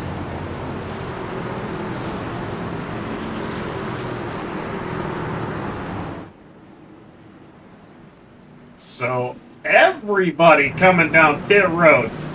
There's been nobody staying out at this point, and well, I found the first one to stay out. All the way in 23rd, Giovanni Klein. Everybody else on the lead lap came down pit road. Now that is the worst feeling in the world. Usually you need some people to do that with you. And I've been on that. I've been there before. It's kind of scary. And your free pass, Nathan Fuller. So now this puts him one down.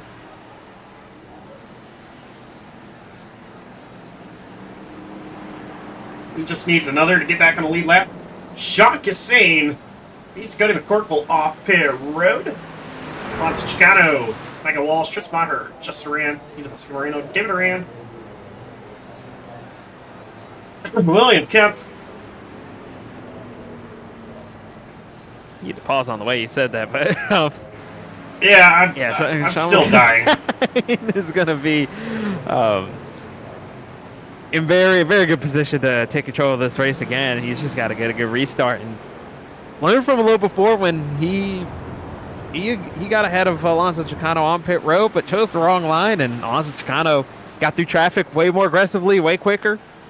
And he's got to keep that in the back of his mind and have a little bit of a sense of urgency this time around.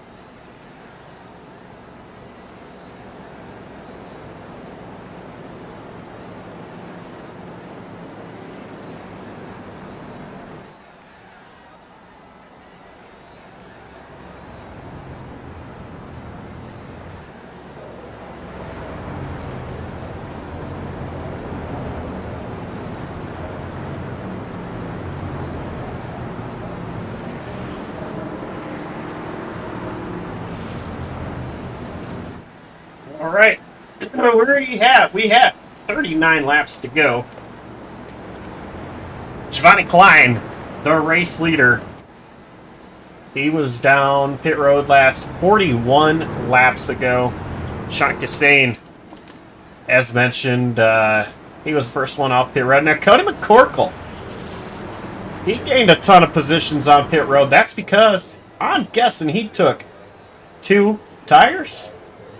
His stop was 8.9 seconds. Yeah, must have been. Which is a lot quicker than a 4-tire stop. So unless if his pit crew took some performance-enhancing... Unless they're basically a cup pit crew in real life. yeah, that or taking some performance-enhancing things. I'm going to say that it was 2 tires. And he's going to line up here on the outside.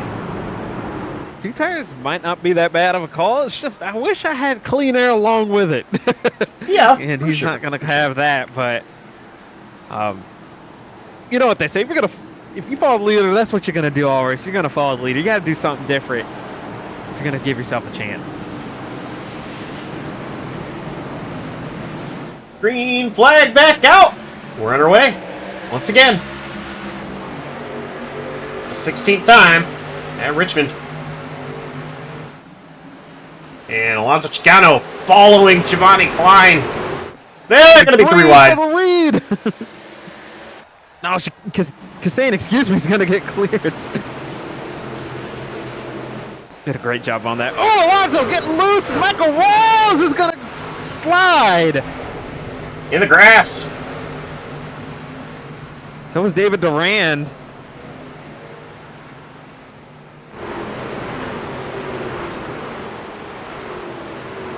And caution to Maher! Oh! No. Ethan Lehman!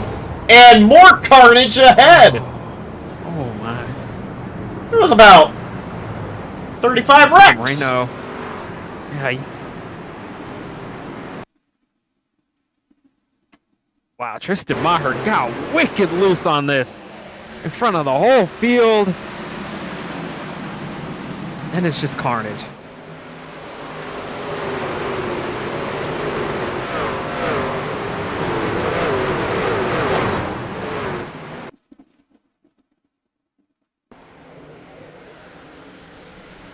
Alright, so from the blimp camera,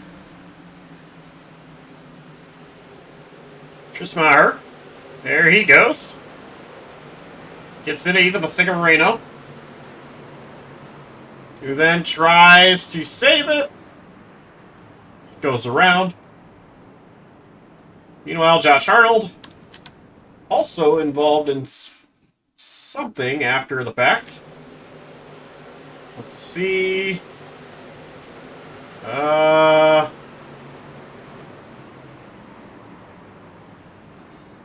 I'm not sure if they were just checking up, but Josh Arnold, it just looked like his truck turned right before there was even contact with curve fan.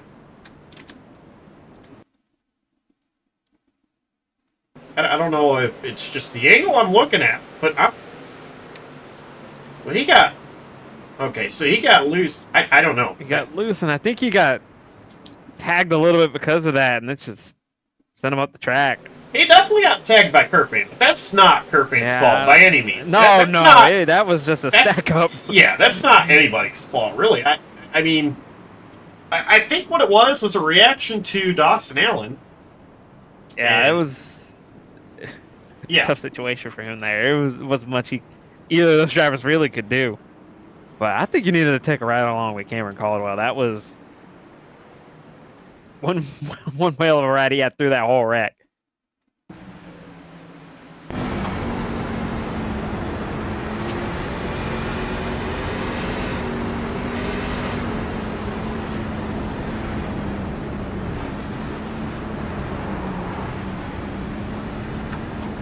Did not realize Richmond had a chicane. Yeah, I mean, it was a straight up slalom, I guess is what you would call that. He was... Wow, he had his work cut out for him. Maybe that's what he needs. I mean, he was 2 laps down earlier. He could take whatever he can get at this point.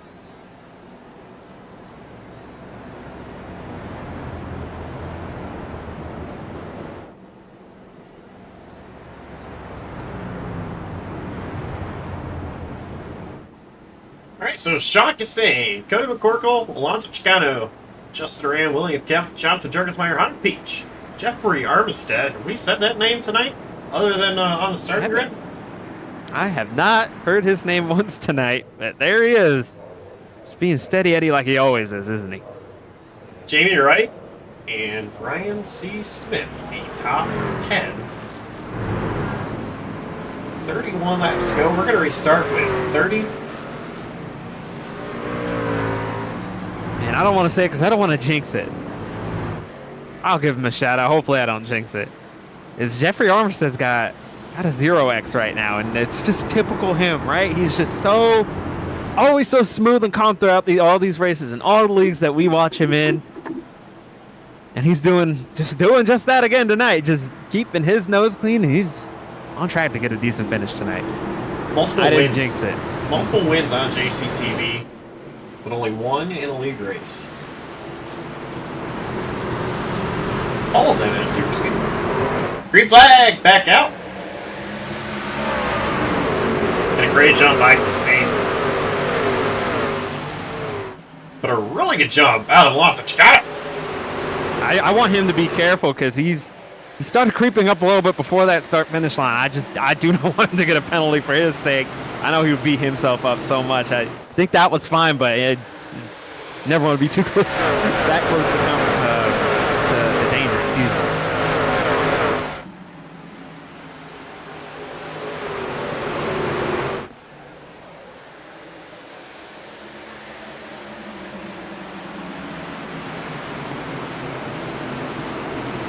Low, there's a big back!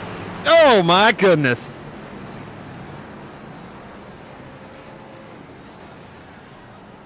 Michael Walls.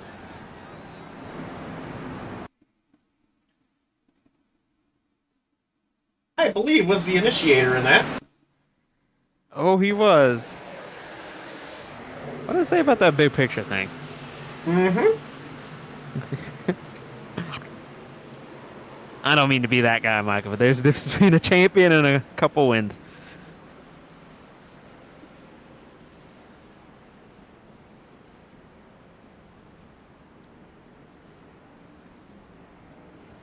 I'll be fair. He got put back there because of what happened in front of him, but. Woo.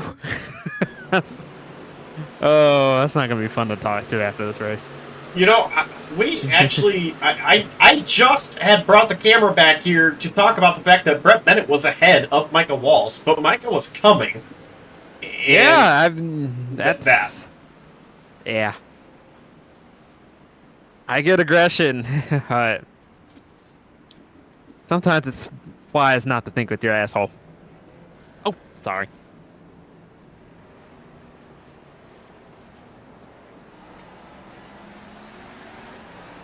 Oops.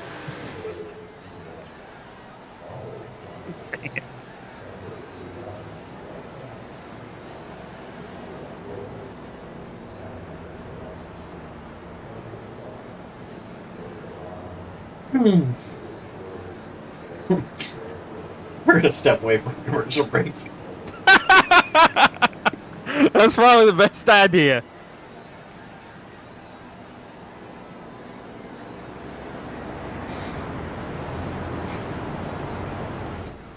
Ship my pants? Right here? Ship my pants? You're kidding. You can ship your pants right here. You hear that? I can ship my pants for free. Wow, I just may ship my pants. Yeah, ship your pants. Billy, you can ship your pants too. I can't wait to ship my pants, Dad. I just shipped my pants, and it's very convenient. Very convenient. I just shipped my drawers. I just shipped my nightie. I just shipped my bed. If you can't find what you're looking for in store, we'll find it at Kmart.com right now and ship it to you for free.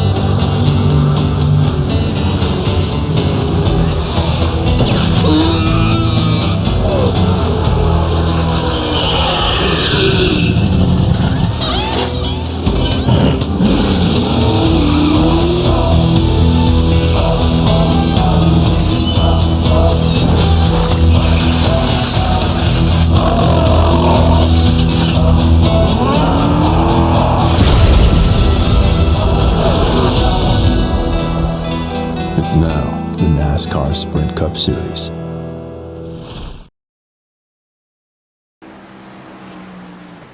And we are back. As the field is now double file. Thanks to our commercial break there for giving us a moment. Yeah, my Wells isn't out of this. We're gonna You can still get this mid-season bracket. restart with 23 laps to go. Pace truck is in. Green flag back out.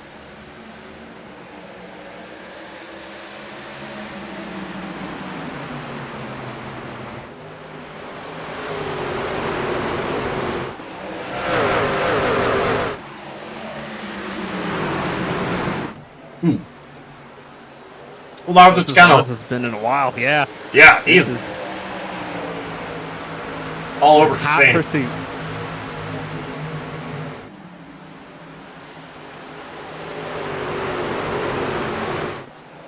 Oh, good. Corkle got a little loose.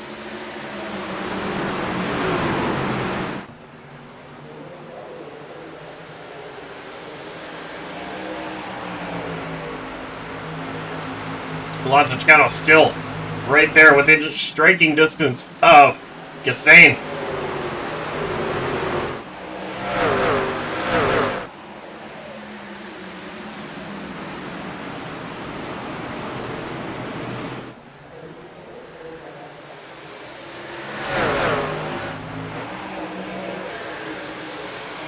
Take a look back here. Michael Walsh, 24th.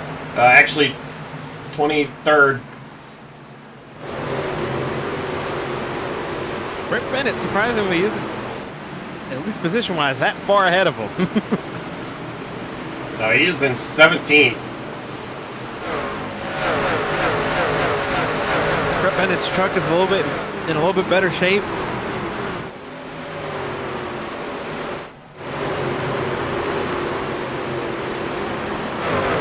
And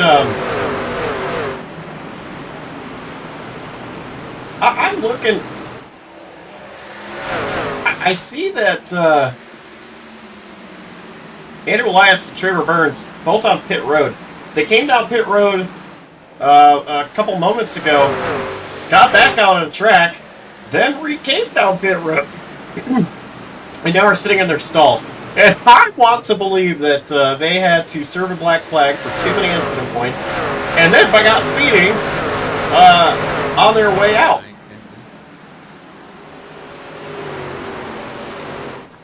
I think you're right. They're both back out on track. Because that's compounding errors.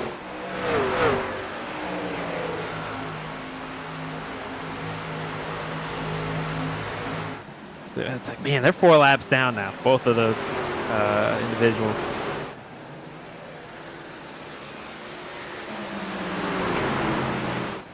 Coming to 15 to go. Got a battle. This is going to go to the wire between the 26 and 25 of Gassane and Chicano.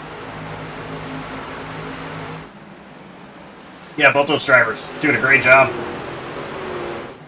Chicano will slide there off of 2.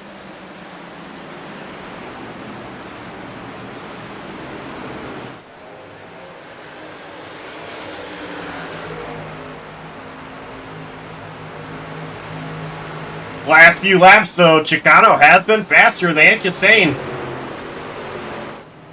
Eventually, you got to think a bumper's coming, right? If he gets close enough, he's got to. I mean, they're so equal. It's so hard to get an advantage. That if he gets there, he's got to take it. And there is a big difference between a bump and run and a dump and run. And for sure, and I know Chicano, he won't cross that line. Last time by, Gassane was faster than Chicano.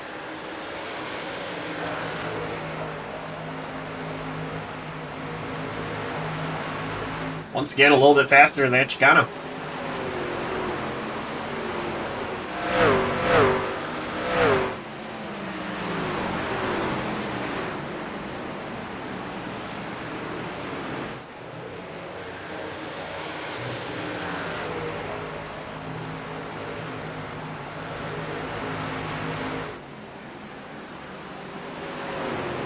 Good at Burkle. He is still out here. Remember, he took 2 tires. He's currently 5th. Holding on. Yeah, doing a great job holding on to that thing. Shane, you're right. Underneath him, though. Right behind him is... It's not the win he needs to keep the season alive, but... be 2 laps down and be running top 10. Looking at a top 5 right in front of you is pretty special.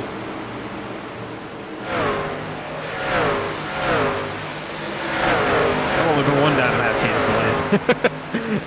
Yeah.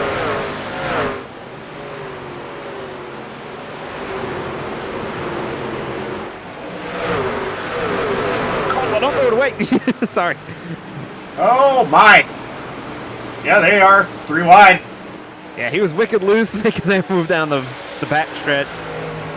Got through it all away, but no harm, no foul.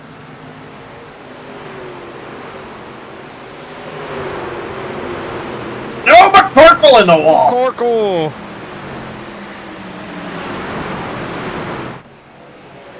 A little bit of right side damage. I don't know what that's from before, to be fair. Armistead tagged the wall a little bit, trying to look to the outside of Caldwell. No harm, no foul.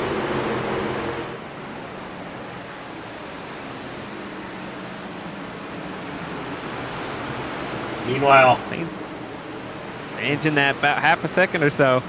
Brett Bennett is 16th. Nathan Fuller all over his tailgate, though. That's another rebound.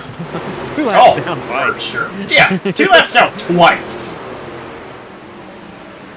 Actually, I've done it from 10 laps down before, so get good, Fuller. No, I'm kidding. But you're built different. You're built different. Fuller, his was just unlucky. Mine was just from pure stupidity to put myself in that position. Both times, actually. 2 different races. Anyway, so I say this, Brett Bennett, that's not Brett Bennett. Brett Bennett. He's racing smart, letting Josh Arnold go. Gonna be 18th. Thinking big picture. He's got a decent sized gap. Michael Walls' car is clearly hurt. Yeah, close to Michael Just got to Walls. make it to the finish line. 22nd Brett Bennett. The gap. Brett Bennett is at 14x and get 18. Yeah, he doesn't want to get near anyone. Just get to this finish line and not even have just get yourself in the playoffs. The gap between Kassane and Chicano has opened up. It is 0.7 of a second. 2 laps to go. Kassane does not want to see a yellow.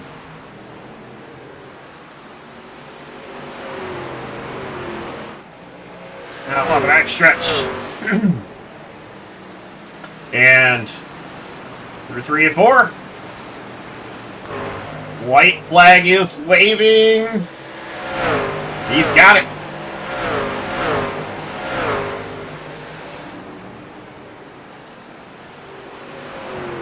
Sean Kassane.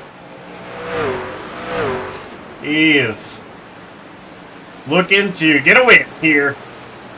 And through 3 and 4, he's gonna get it. Checkered flag, Sean Kassane here at Richmond in the 988 Suicide Prevention 200.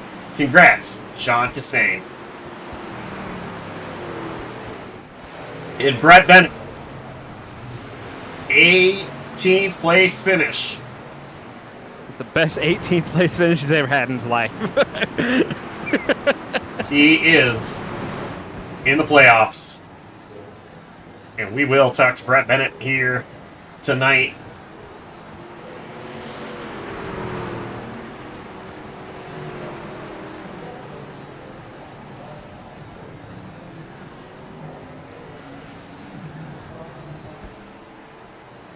Oh!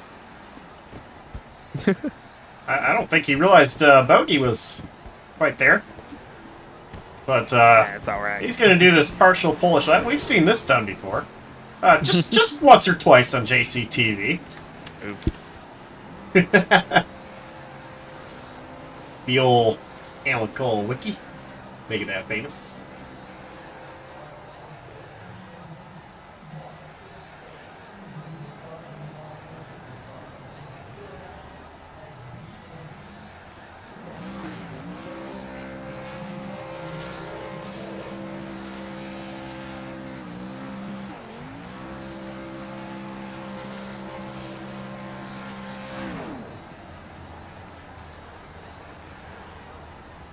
He burns it down.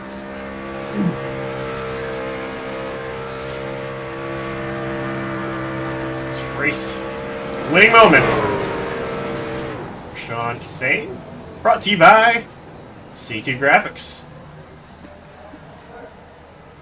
the official graphics designer of JCTV. I said earlier, if it wasn't for Cameron Caldwell, to really help us get off the ground, we would not be where we're at. And C2 Graphics, that is Cameron Caldwell. ticker you see on screen. Yeah, it's made by C2 Graphics. Did a great job. A lot of the paint schemes used tonight as well.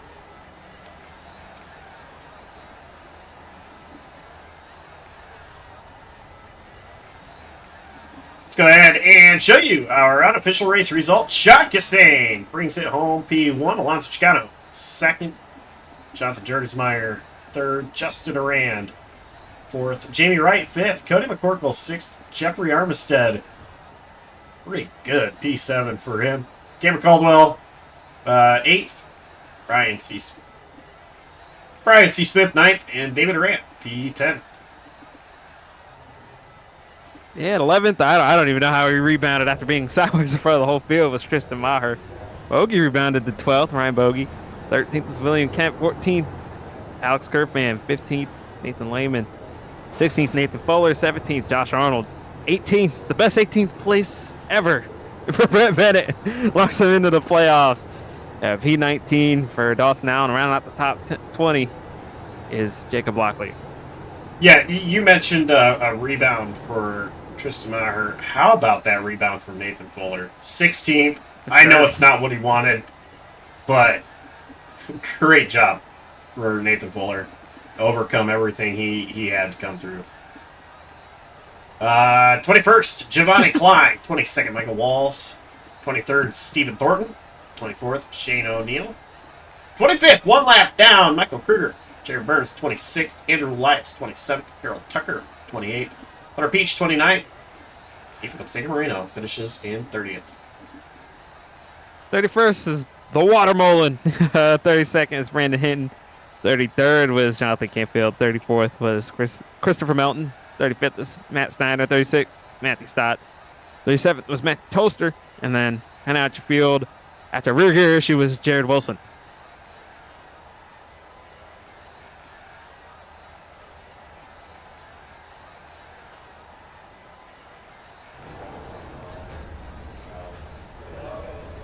So let's go ahead and talk to our top three, as well as we will get a word with Brett Bennett, as mentioned.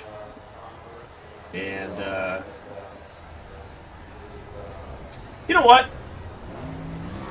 I know you're buddies with Cassane.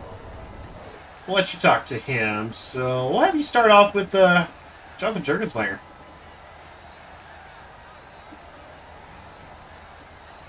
Hey, Jonathan Jurgensmeyer, it's JP up in the booth. You got a copy. Mm-hmm.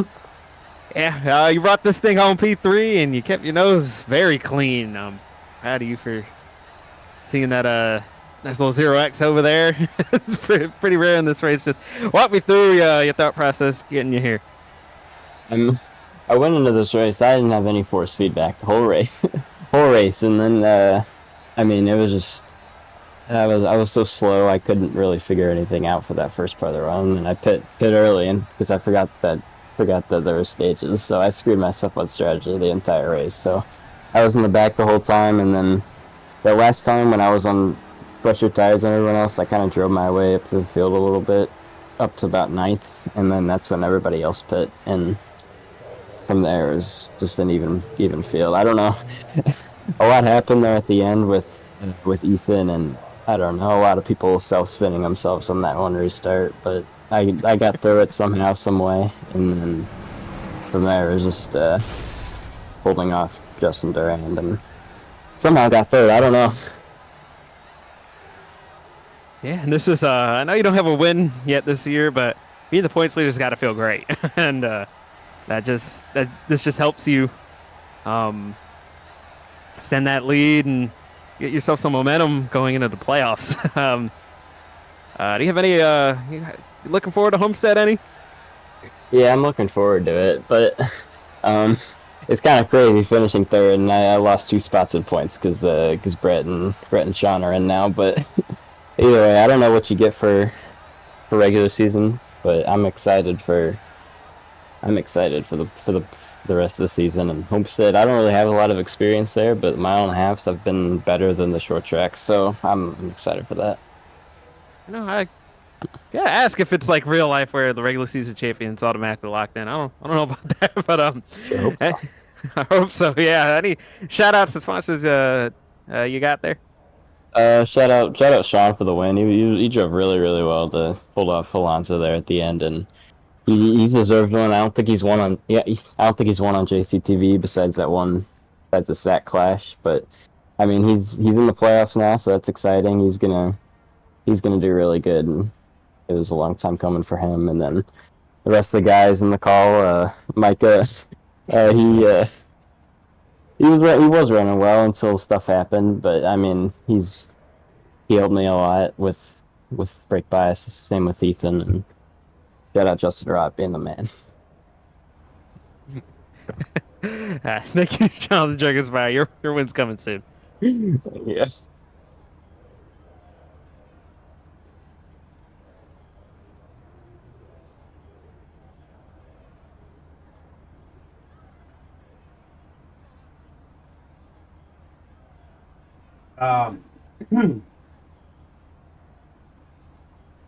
Now with our second place finisher.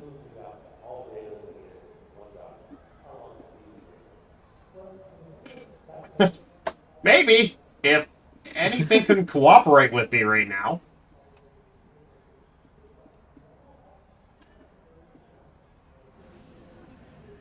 Good grief. Finally have him. Alonso Chicano. Great run tonight. Second place. No, it's not what you wanted, but a really good run tonight. Yeah, it was good finish. Just honestly, these type of races that we've had here at short tracks, just finishing one without any damage is nice. But we had a race-winning truck there. I mean, I feel like Sean and I just had such equal pace. It really only mattered was who was in front, because when I was in front of him, he couldn't pass me, and it was just impossible to pass him afterwards. It was like just trying different lines, but just doing that, I was killing my tires, so it was just really hard. But props to him, congrats to him on winning his first race here in this league. He did really, really great all race long, but yeah, I'll take it. Good points day. We got a stage win, so good playoff point there, and we'll take P2. Well, only one race left in the regular season. It is next week at Homestead. Tonight, does it help boost confidence, boost momentum heading into Homestead just before the playoffs start? Yeah, I mean, I really like Homestead as a track. It's a lot of fun. Historically, I haven't really run well, surprisingly. It's kind of just randomly been one of my worst mile and a halves for some reason. I don't know, can't really seem to find that top 5 pace like I can in some other mile and a halves. But I really like the track itself, so hopefully it's nice to me this time. And having a win already, having some stage wins, we can just go in there and just try to rack up some more. Maybe take a couple gambles here and there, but yeah, just looking forward to it. All right, sponsors, shout-outs. Who gets it done for you? Yeah, I'd like to shout out Habaneros Mexican Grill on the truck tonight. Beautiful looking truck that we have, made by C2 Graphics. Shout out to all my other sponsors, Grid Network, Celsius, Mardon PC, Not Famous Racing Apparel, everyone at Radius Racing, all my teammates who practice with me. Shout out to JCTV and you guys. Thank you, Josh and Jonathan, for broadcasting tonight, so that way we can show our friends and family what we do. All right. Congrats on the runner-up finish, and we will see you next week at Homestead. All right, I'll see you guys. That was Alonso Chicano, runner-up.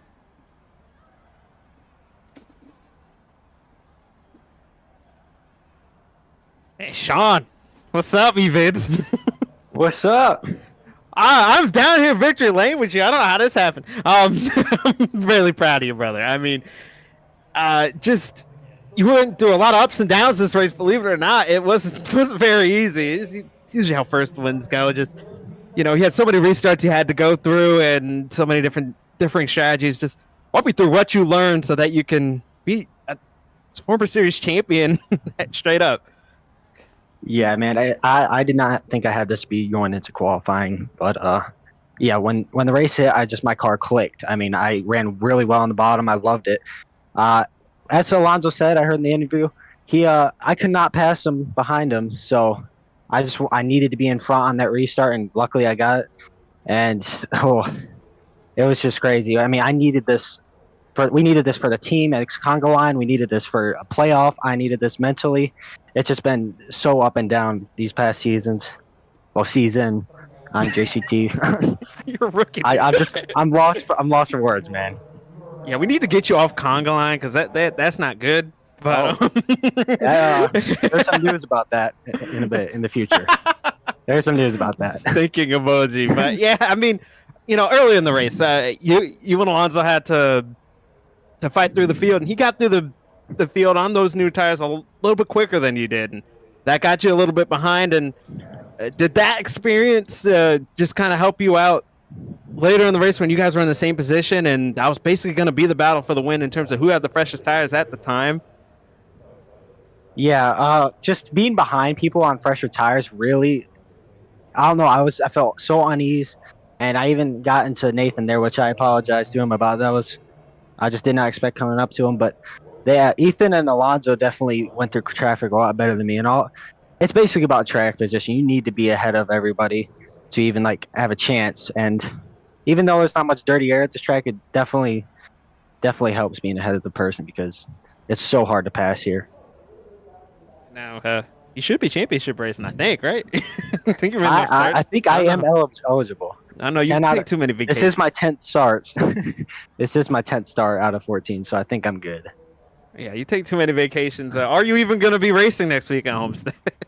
I will. I will, for your information, yes. Okay, so yeah, you're gonna have a lot of fun in those playoffs. And any shout outs you want to give, just go rattle them off. Oh, I love the shout out Pilot being on board. Great gas station. I love Coca-Cola, Mobile One, Hunt Brothers Pizza, all the people in the voice chat.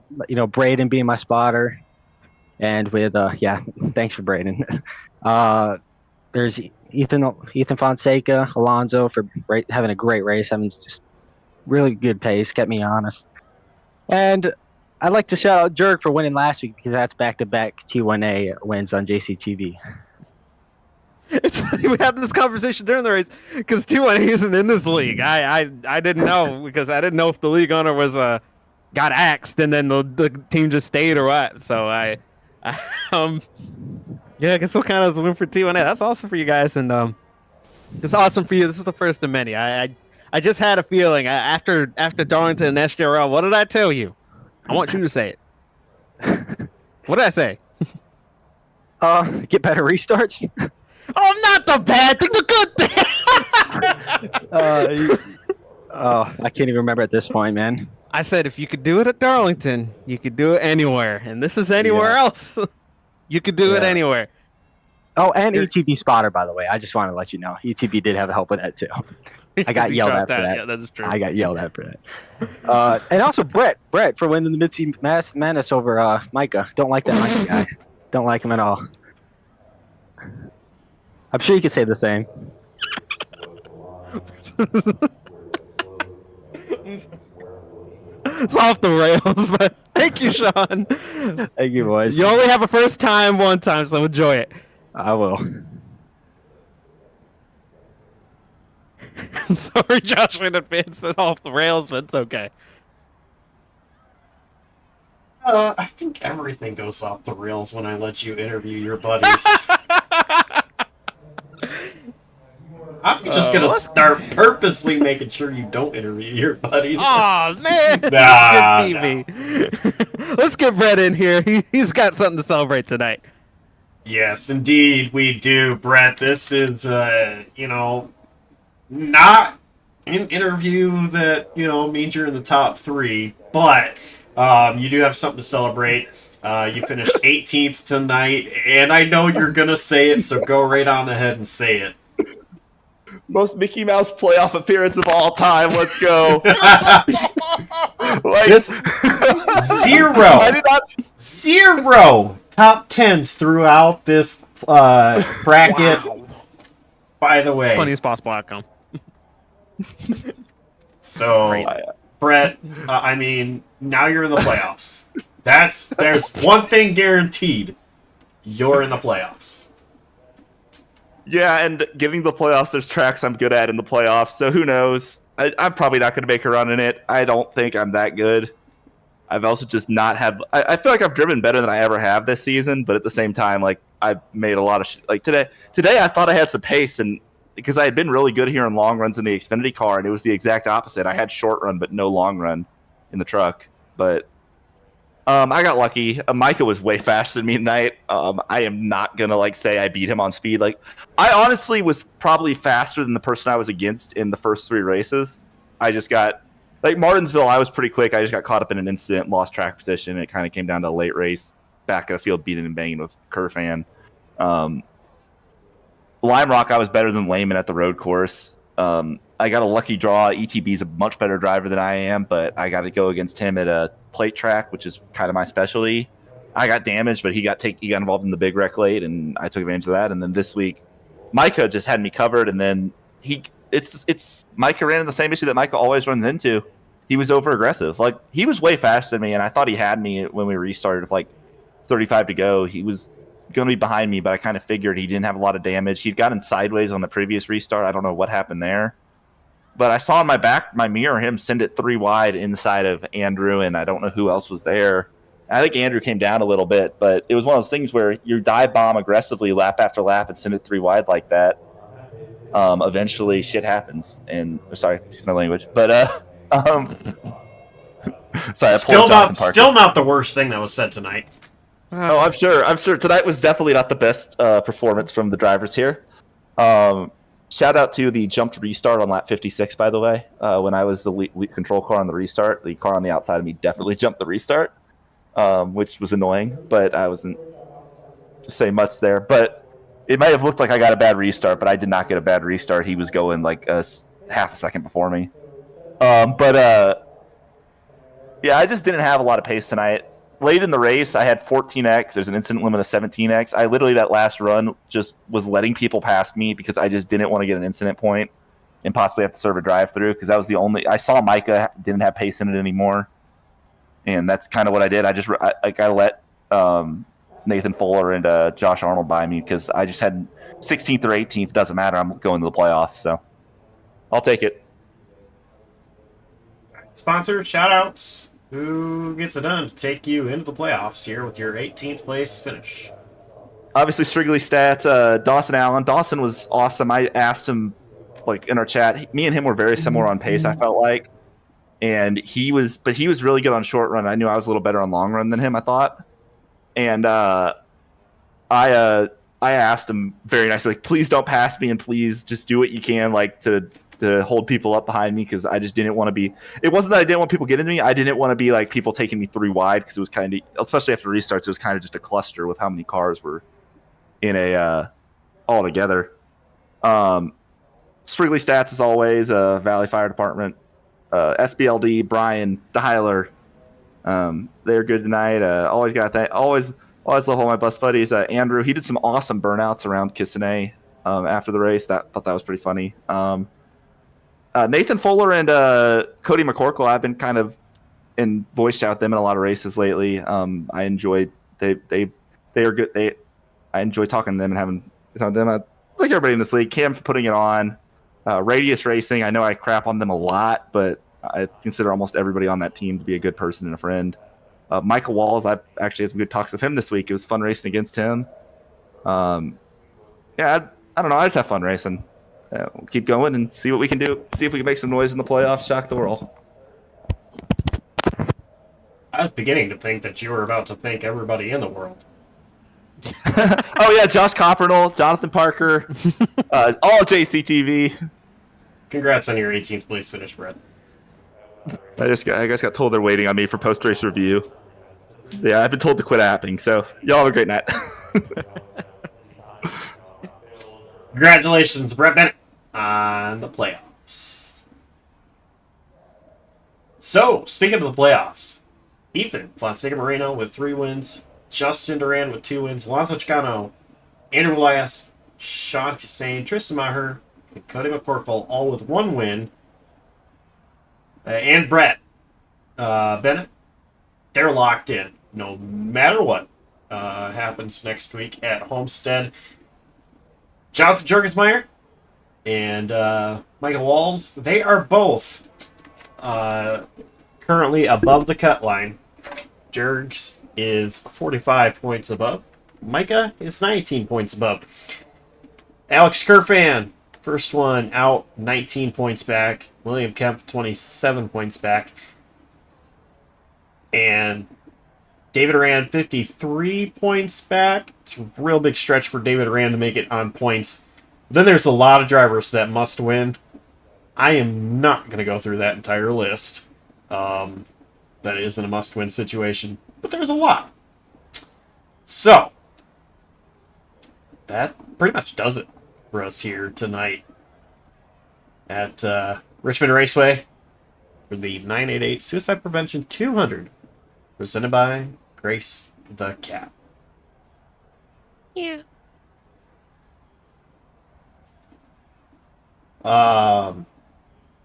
Thank you for that, meow. Anyway, big shout out to everybody. As always, drivers, fans, the admin team, and on behalf of Jonathan Parker and the entire outstanding crew here at JCTV, I'm Joshua Copperl signing off, saying so long, stay safe, call 988 if you need it, and have a great night.